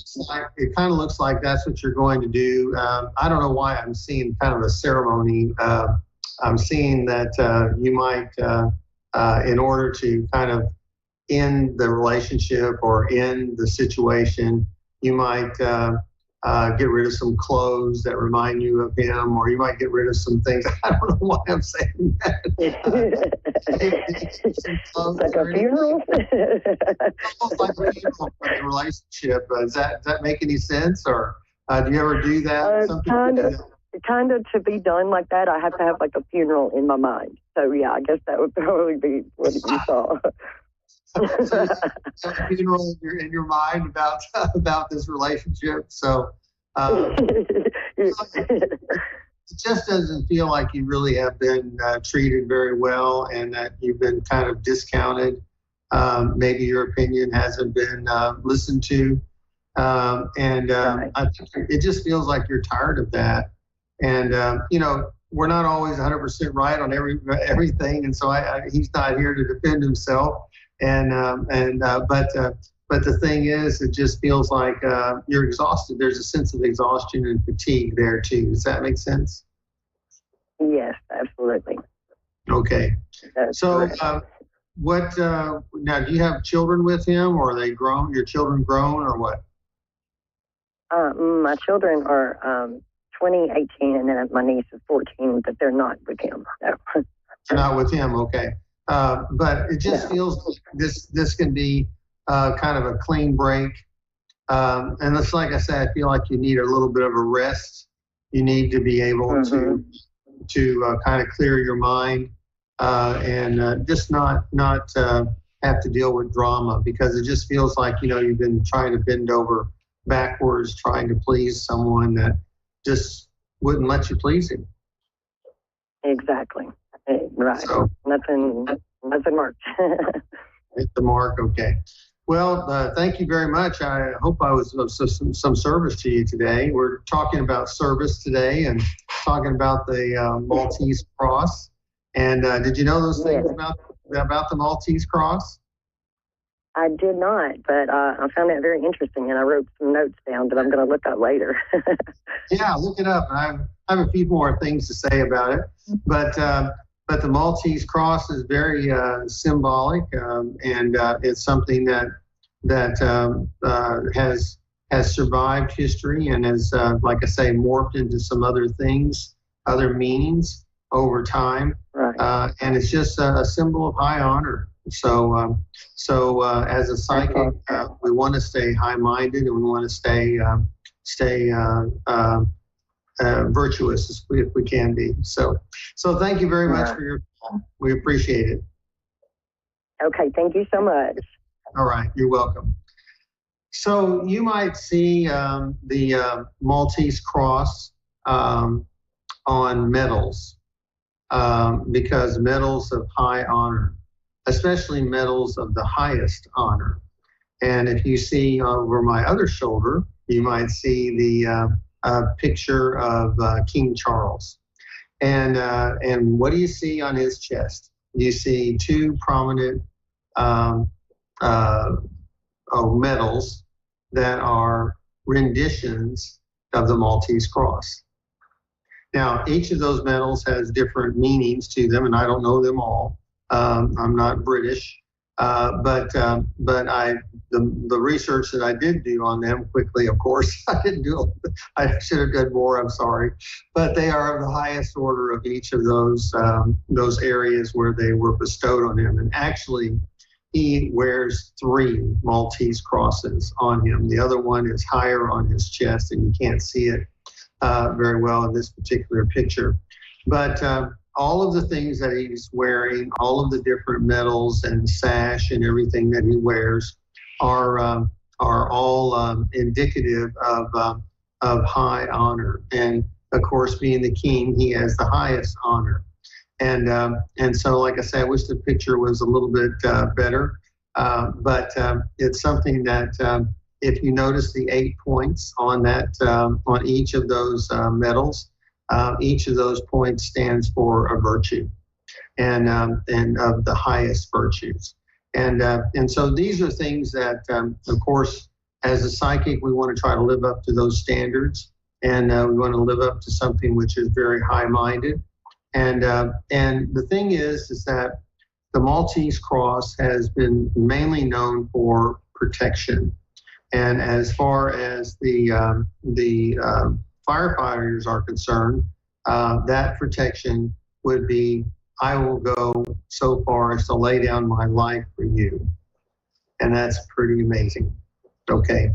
And this is something that's worldwide, something that all 5 firefighters, whether they be in the Christian world or in the Muslim world, are willing to do, dedicate themselves to protect those who they serve.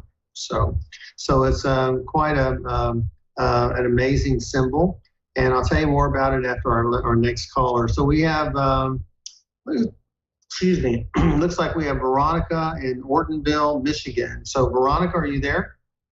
Yes, I'm here. How are you today? Okay. Just got in from our daughter's wedding last night, so I'm a little bit worn out here. Something about a woman, something about, now was your mother there, or is your mother in spirit, or what? My mother's in spirit. Okay. Was this just feels like this was a very exhausting event. Yes.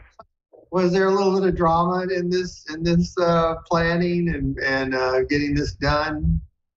Yes, there was. It just feels like a little bit of drama. Yeah. So it just feels like, this is a time when you can relax, and maybe you need a Maltese metal. Yeah, probably. For your courage. Oh my. Well, my maiden name actually means courage. My maiden name is Cumming, which is Scottish, and their coat of arms is courage. It's like, yeah. Oh, very good, very good. So did you know some of the things we're talking about the Maltese cross? Vaguely. Yeah. Vaguely. Okay. Yeah. Well, it's just interesting that there's so many symbols out there that we see on a regular basis. We see the fire department symbol all the time, and yet we don't know what it means. And so right. That's why I thought it would be something that would be good to be talked about. So how can I help you today? I feel like we've identified an issue, but are you worried about your relationship with your daughter? No, that's fine. I mean, some things during the reception, there was a storm that rolled in, and it just didn't, the entrance, the ceremony and everything didn't go the way my daughter had hoped. And so I'm in communication with the venue about the way some things were handled. But no, she's fine. She's just a little remiss about the way things played out. But she did have my mother's sapphire ring tied into her bouquet. She was very close to my mom. And okay, because there's something about your mom that came to me, and so I was curious about that. Your mother is certainly looking down upon the situation and is really proud of everything you did, because it just feels like you really went to the mat for your daughter, and you did the best you could to make it a memorable and perfect ceremony. And you had problems with the venue. Is that what you're telling me? Yes. And we had problems with her dress, and I had to take it to another seamstress and have some fine tuning done. And I worked on the dress too after the fact, but there was just a lot of niggling things. I know one of the things. Yeah. Well, it happened. You got over it. Right. I mean, you can't control Mother Nature, right? It's just no. You can't. I have a hard time rolling with the punches. Yeah. I remember when my daughter got married in an outdoor venue. It was a huge venue, and I paid good money for that venue. And the people, the venue were terrible. They were just terrible, and I couldn't find them when I needed them. And there I was like a sergeant. I was supposed to be enjoying my daughter's funeral, my wedding. Right. And it made it very hard when you have to be in charge. You just can't sit back and enjoy it. And it sounds like that's what happened to you.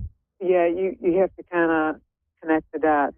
So I'm doing a little cleanup afterwards, because yes, like you say, you pay good money for that venue, and you want it to be 120%, Absolutely. So, I mean, once they realized the storm was coming in, everything kind of like it didn't fall apart, but they were kind of scrambling a little bit. And so I think they could have orchestrated that a little better. But I've had some. Go ahead. Had some what? I've had some health issues, and I just sold my mom's house in March, and I was a power of attorney, then executor, so did all that, and then third daughter called off her wedding in April and moved out, and then this youngest daughter, got married, and there's just been a lot of family stuff going on, and I wonder what's next. What is your birth sign? What's your birth sign? Scorpio. Okay. Well, Scorpio is in the midst of a major transformation right now. You're just at the beginning of it. And so sometimes we don't have control over some of the things that have happened around us. And it just feels like the best advice I can give you is just to work the problems as they come. But because you're not going to be able to necessarily change the course of things. But now, are you telling me you have a serious health issue? Yeah, I've been battling some things for a long time. I have thyroid issues. My thyroid's been acting up, and I've got Lyme and food allergies, and I take so many supplements, which gets to be overwhelming when I try to go somewhere. It's like I need to simplify this somehow, but I'm kind of afraid. Like, how can I find one supplement that has like a couple different things in it instead of taking 4 different things? You know what I'm saying?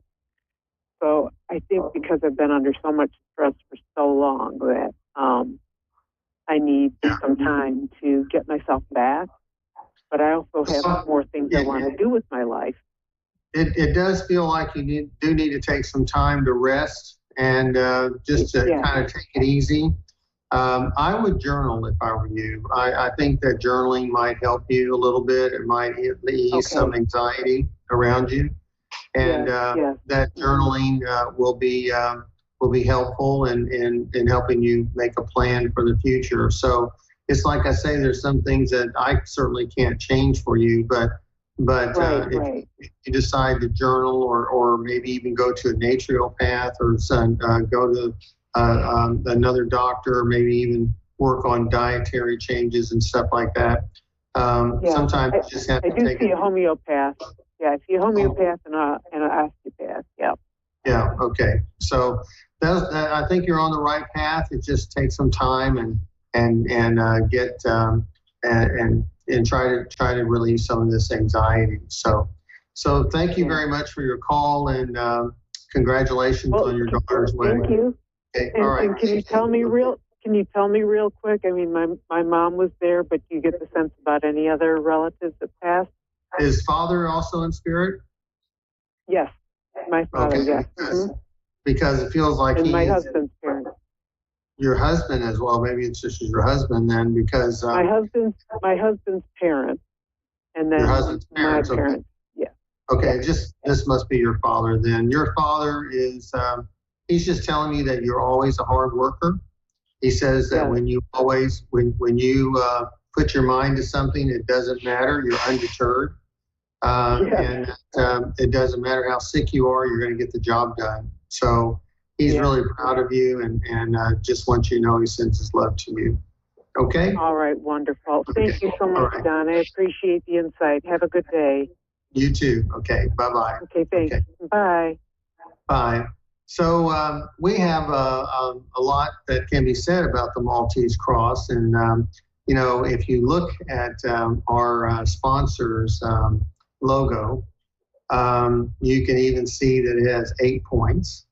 And I don't believe it was intentional that it resembles a Maltese cross, but it certainly has high meaning to it. So we have lots of things that that are around us that might have that symbolic edge to it, or those symbolic meanings of different virtues that are important to us in life. And that's why I hope that you'll look for that, or look for different symbols in your life that are meaningful, because they are signs of different things that can affect you in your daily, in the things you do on a daily basis. It doesn't have to be a cross. It can be something else.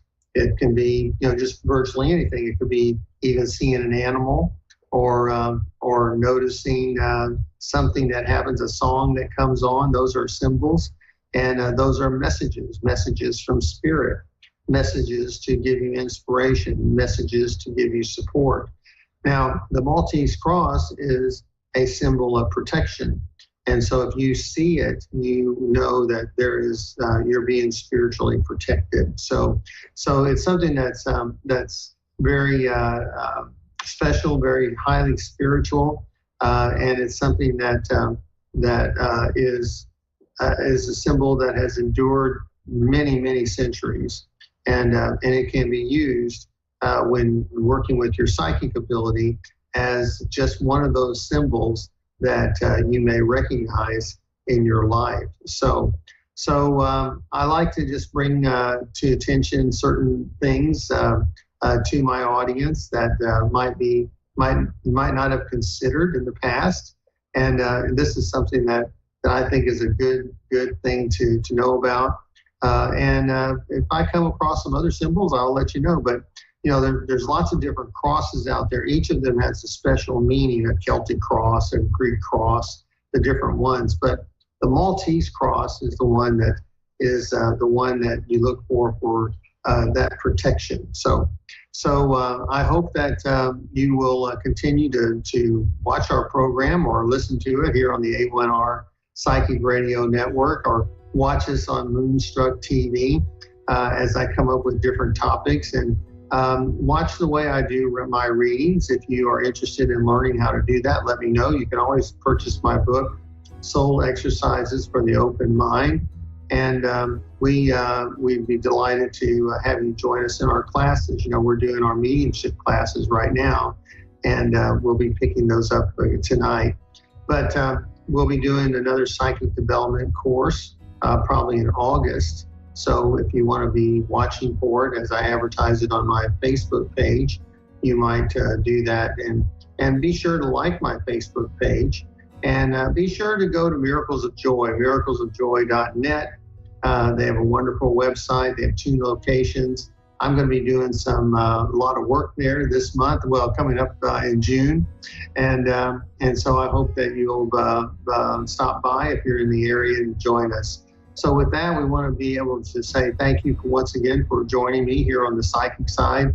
I'm your host, Psychic Medium John Capello. I'm from the North Texas area, and I hope to see you or be with you next week. So thanks again, and if you'd like a reading, go to my website, johncapello.com, and sign up for a reading there. So until next week, I'm John Capello. Bye-bye.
Psychic Radio, Earth's #1 psychic radio network, and watching Moonstruck TV, Enlightening Television.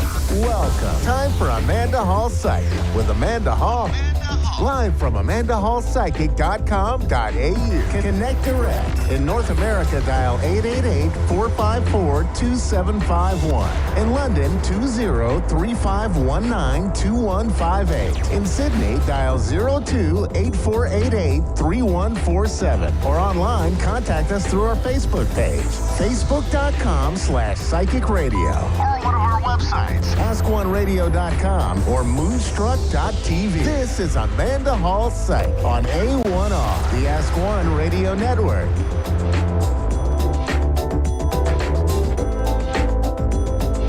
Welcome to A1R Psychic Radio here on Moonstruck TV with Amanda Hall Psychic all the way from the Gold Coast. Hope you're having an absolutely fantastic week wherever you are in this planet of ours. For our US viewers, I know it's been your Memorial Day weekend, and I know how emotionally that can affect a number of people. You know, whether you've had somebody that's been affected by it, that's been in the services that didn't come home, or just that you're very patriotic and really feel the emotion and the energy that it surrounds a specific time like Memorial Day. Every country has their own type of Memorial Day or Memorial Days throughout a calendar year, and it's always a very moving time. I've noticed here in Australia, people are becoming more and more involved in these events as time goes by. And that's a good thing. We should never, ever forget the atrocities of war and the amount of lives that get lost and the people that are affected for many, many years to come after it. You know, even for the veterans that do come home, a lot of them have ongoing health and emotional issues that last the rest of their life. And we should never take it lightly, the sacrifices that men and women make around the world to keep this planet of ours safe. On the other note that I think we should mention this week, there's been a lot of weather events around the world, but particularly our hearts and our prayers go out to the people in Papua New Guinea who've had tremendous landslides there, and the death toll is rising by the minute. So we can only hope that things start to sort of settle and the weather starts to calm down a little bit so that they can rescue the people that are still alive and trapped. Anyway, let's move on to something a little bit more positive. And the Simply Tarot card of the week this week was the very first card that I designed in the tarot set. And this is actually my hand on the card with a piece of frangipani from my garden. So it's called the Ace of Wands. It's the card of new beginnings, of birth, new ideas and creation. Now, every time this card comes out, doesn't mean you're going to have a baby. It just means it can mean the birth of a new idea. It is new beginnings. It's new opportunities. It's time to sort of get your creative hat out of the wardrobe or the closet and sort of say to yourself, what can I bring into this world that maybe is fresh, that's brand new, that has a different perspective? What can I do to bring a more creative way to my life than what's previously been there? It's time now for new opportunities. It's a very, very positive card. It always reminds me of the sunlight and the sunrise and, you know, the sunrise over the ocean. If you're lucky enough to live near the ocean like I am, that you get to see such beautiful, magnificent sunrises, and it's the new opportunity. The new day is dawning. So if you look at this card as the new day dawning in your life, now everything's possible. You know, there's nothing that we can't put our minds to. There isn't a time that we can't change our thinking and our attitude and to become more positive. I always look at this card as the card of positivity, of telling me to get out of bed with a renewed smile on my dial and start to look at the world through a different lens, that, you know, beautiful, positive things can sort of happen. So this week we've got a fairly big week astrologically. It seems to be a big week every week astrologically recently, but this week we've had the shift of Jupiter has moved into Taurus. It spent the last 12 months sitting in Aries and sort of really revving everything up for the Aries people and sort of creating opportunities out of nowhere for them. It's now the Taurus turn. Beg your pardon, it's been in Taurus for 12 months, not Aries.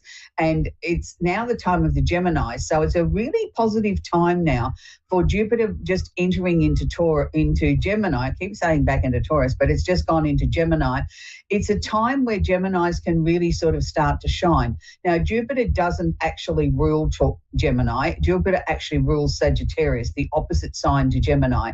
So when I'm talking about Jupiter here in Gemini, yes, it is going to overflow to the other air signs and also Sagittarius, but predominantly it's connected to Gemini, it's really affecting what Geminis can achieve in this next 12 months. So look at this as your opportunity to shine. If you want to get up off the couch and create something different, or strive to get a different job, or open a new business, or move house, or do whatever, you've got the opportunity here with Gemini, with Jupiter in Gemini, allowing you to expand your horizons. Now, you also have to be very aware that sometimes when Jupiter first enters a sign, it gives us almost a false sense of security. It can be that, oh, well, I can take the world by storm, I can do this and I can do that, and the bravado kicks in without any great planning. Jupiter's not the world's greatest planner, but Jupiter sort of shows you that the sky is the limit.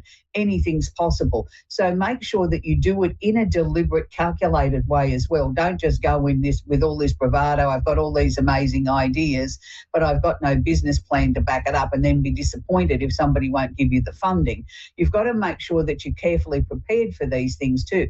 Jupiter just creates the opening. Then you've got to be the one to do the hard work that's backed up behind it. So it is a very, very positive time, a very exciting time. We'll possibly see some new innovative ideas come about. We'll see people have maybe a slightly different way in the way that they communicate too, because Gemini is all about communication. It's always about what's going on in the local environment, flitting from one situation to another. So with Jupiter here, I'm expecting that maybe we might start to see some changes in the way local media outlets report the news or bring us the information that we need to know on a local basis. You may start to see a shift in the way that they report something that's been in the news in the news cycle for quite some time.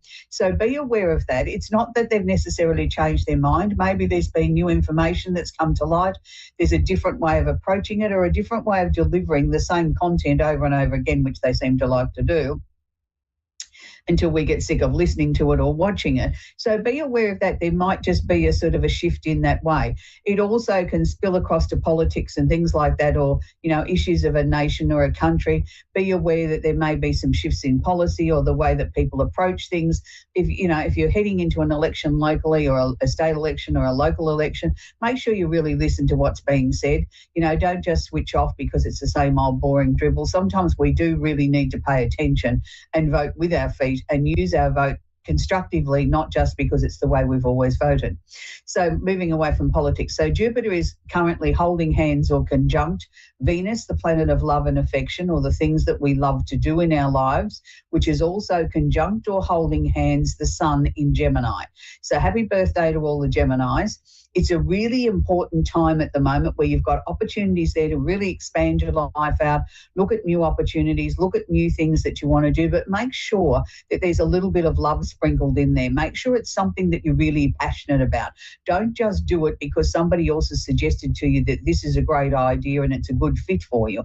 You have to make sure that you really have the passion that is evoking this as well. If you're going to start something new or step into a new job or something like that, make sure that it's something that's going to make your heart sing, because that's really, really important to gain the maximum out of what Jupiter can bring into your life in the next 12 months. We have to really make sure that we are connected to this on an emotional level, and it's what we really want to do. So it's a very, very positive time.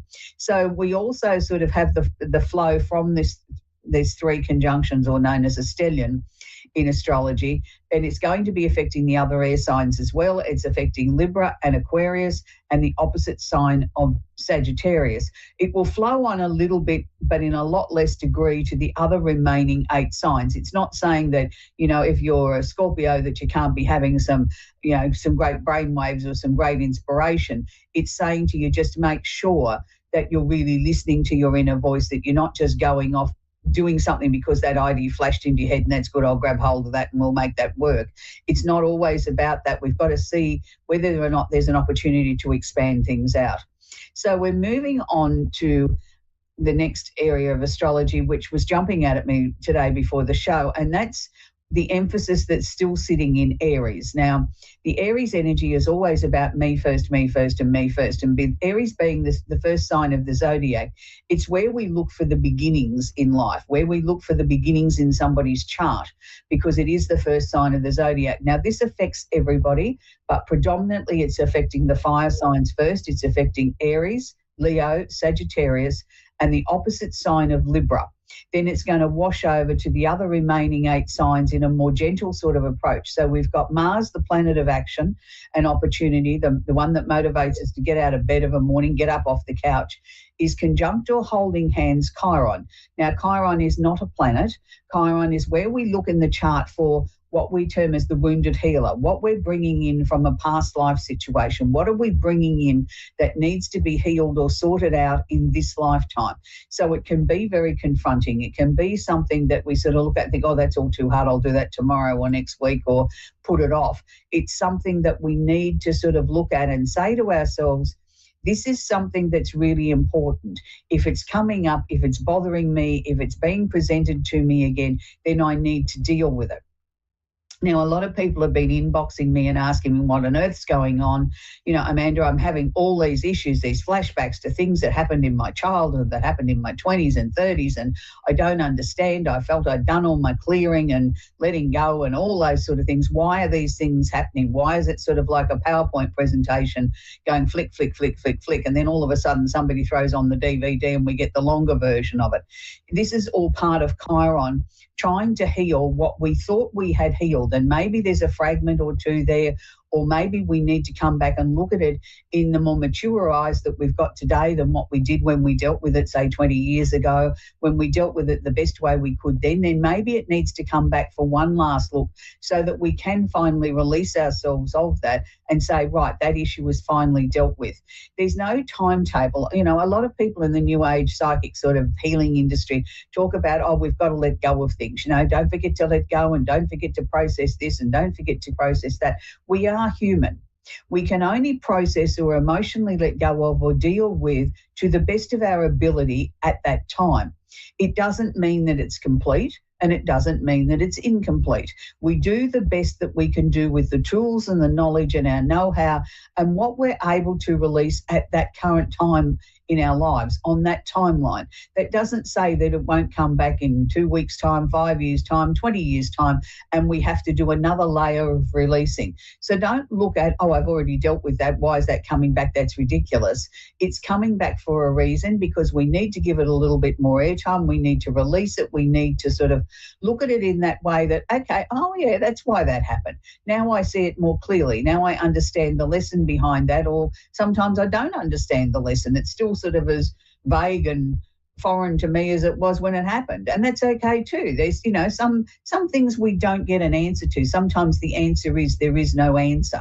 So there's no right or wrong in how we let go of deal with things. This affects all the 12 signs, but as I said, predominantly the 3 fire signs and the opposite sign of Libra are the ones that are most affected by this. Then we have Mercury, the planet of communication. No, he's not going retrograde, he's going forward for a change, is conjunct or holding hands Uranus in Taurus.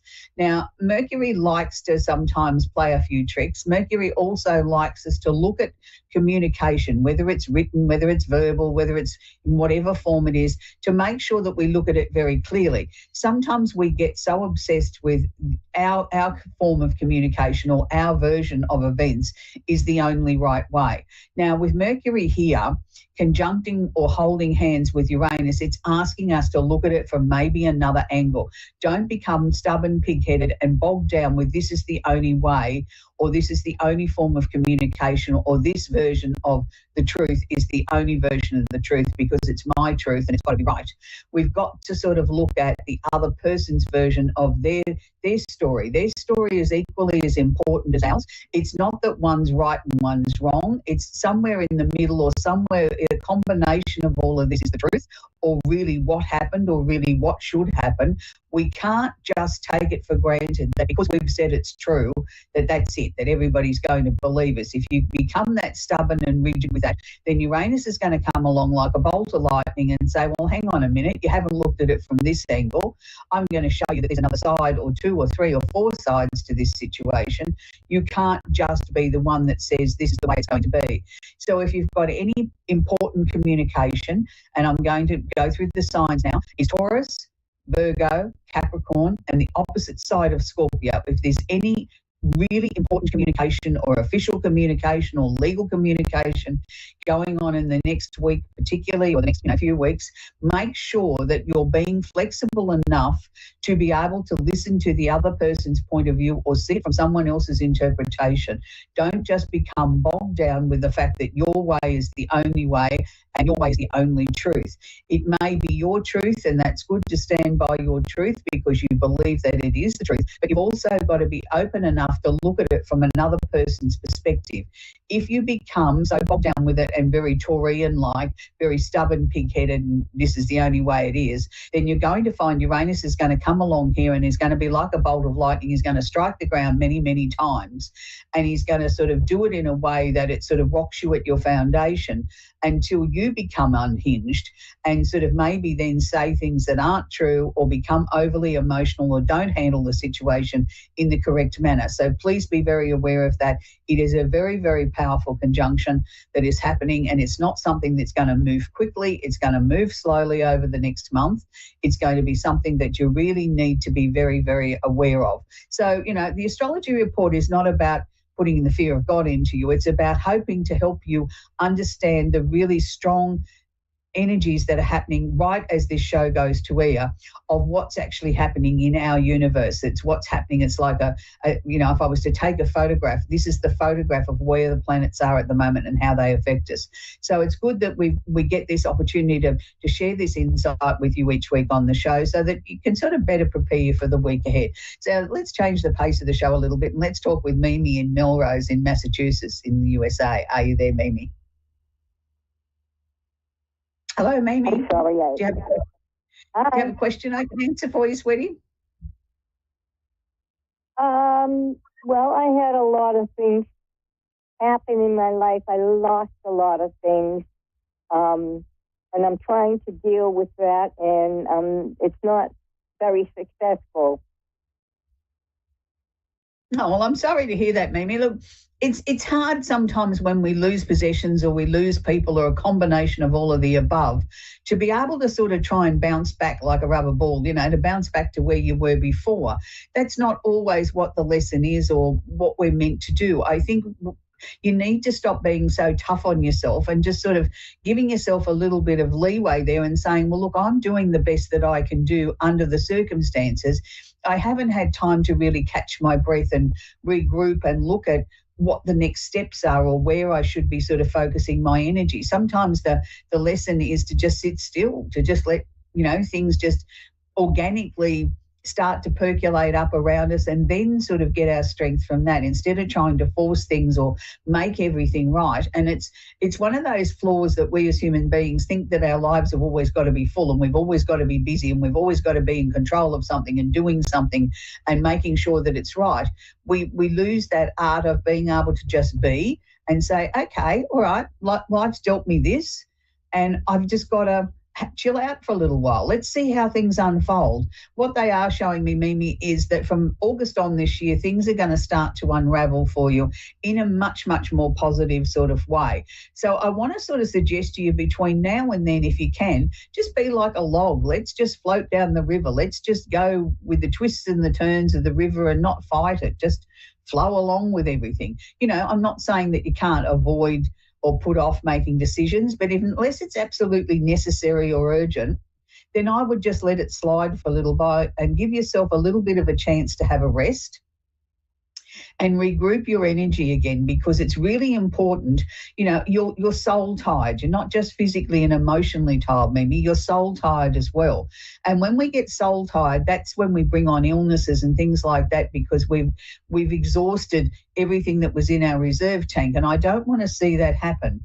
It's not very often on the show because we have such a limited time that somebody comes through from the other side to me, but I've got a woman coming through from the other side who was exceptionally well groomed, somebody that I feel that was very close to you, somebody that you're missing terribly, and she's saying to me, she's put her arms around you and she's giving you the biggest hug and she's saying, it's going to be okay. There, Mimi, it's going to be okay. I'm not sure who she was or how she's connected to you. I just know that there's a very strong presence there. And she was pushing her way through to say, please tell her that I'm here and everything's going to be okay. Can you relate to who that is, Mimi? No. Is it somebody that's deceased? Yeah, it is somebody that's passed over. I felt she was female. She didn't show me a physical presence, so I can't describe her to you. But to me, she was somebody that you had immense respect for, somebody that you looked up to, somebody that always seemed to bring the sunshine into your life. So I'm assuming from that she was older than you, like a grandmother's age maybe. It's just that energy that she's sort of sharing with me, but she keeps showing me that she's cradled you in her arms and she's gonna help you. She's making everything all right. You've just got to surrender a little bit, just let go a little bit and allow her to do her magic. I felt she was, how can I put it? Very, very honest sort of person. People went to her for advice, but not always did they get the answer that they were expecting. If she thought you needed a good dressing down, you got it. She was very straight to the point. But I felt also two people loved her. So you can relate to who that is. Yeah, well, she's sending you all the pink hearts, the flowers, the everything. She's there with you every step of the way, and she keeps telling me how proud she is of you. So please just go with that and know that things are going to be okay, Mimi. That's where we've got to leave it, but you're on the right track, sweetie. Keep going. We're going to talk with Marie in Tampa in Florida. Are you there, Marie? Maria? No, Marie. Hello, yes, I'm here. Do you have a question I can work with, please, Marie? I don't know if I have okay, let's go love life. Husband. Okay. Can you do that? Yeah, I can do that. So are we looking for a new love, or do we have somebody that's already there? If so, just their first initial would be great. No, nobody. Just new. Okay. What's coming. Right. That's fine. All right. Let's have a little look around for some new love. Really interesting. The first thing that they're sharing with me, Marie, is the fact that there's been a lot of endings, change and transformation in your life. But I'm also going to say that you finally sorted out the type of relationship that you want. Many, many people say to me, I don't want this and I don't want that and I really know what I want now. No, you really mean it. You know exactly what you want and you know exactly what you don't want. And that's a good place to be, because it means now that you're not just going to take somebody for the sake of having someone come into your life because they're being presented to you. They've got to tick all the boxes. And, if they don't tick enough boxes, then, move aside. And that's a good thing. They're showing me from around about September, there's a tall, dark-headed man coming into your life. I'm going to say the hair's a little bit long by today's standards. Well, I suppose anybody that's got hair's got long hair today. The hair is sort of, not long. It's not down to his shoulders, but it's longer than most people are wearing it today. Little bit of a wave or a kick up at the end of the hair. He's got the most beautiful hazily greeny coloured eyes, and he's got a nice smile, a decent sort of man. What I would describe as a salt of the earth sort of man. Now, Marie, you might be able to appreciate what I'm going to say. Years ago, when a man walked into a room that had a presence, you felt it. Yeah. This man got that energy. He walks into the room and you feel it. And I like that. It's like he's not trying to be bossy or take over everything. It's just who he is. There's a decency about him. There's a strength there. It's a nice change to meet somebody that's got some morals and has, manners and things like that. I know the two of you are going to get on really well. I can see lots of laughter. I can see lots of talking. But at the same time, I see a good, solid relationship building, built on trust and love and respect and, really listening to the other person. And you can't believe this man's single and has been single for such a long time. I'm talking about years, because you look at him and you think, well, there's nothing I'd change. You're almost perfect. You're good looking. You've got a good sense of humour. You're a decent sort of person, There's nothing there that you could sort of say, oh, gee, I wish you'd change that about you. There might be a few little odd irritating things, but nobody's 100% perfect, but this man's pretty close to it. And it's interesting because he looks at you in the same way and he can't believe you're single. How could nobody have snapped you up?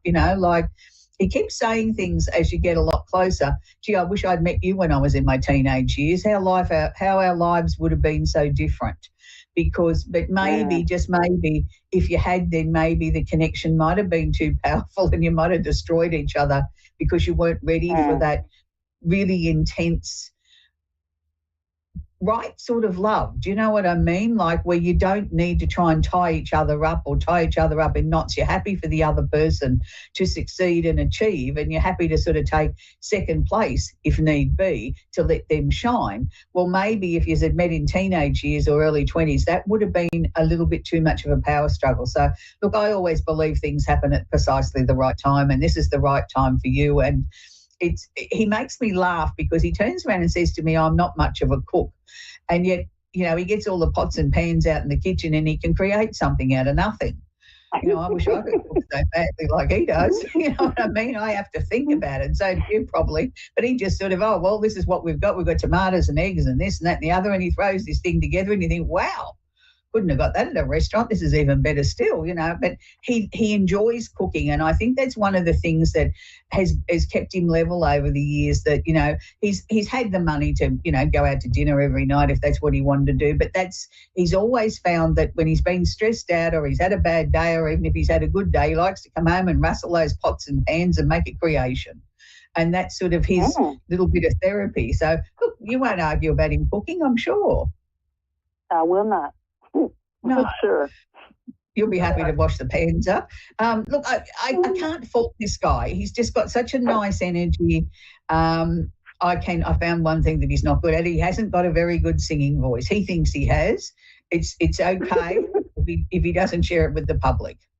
Is the best way I'll put that. But he's a lovely man, and I look forward to sort of hearing from you again in the future, Marie, as you share with us here on the show that how amazing this man is. So this is where we've got to leave, Marie. The half hour of the show goes very quickly every week, and I know that, you know, that many people sort of say, gee, I wish it was longer. But look, it's, you know, it's adequate. It's what it's meant to be.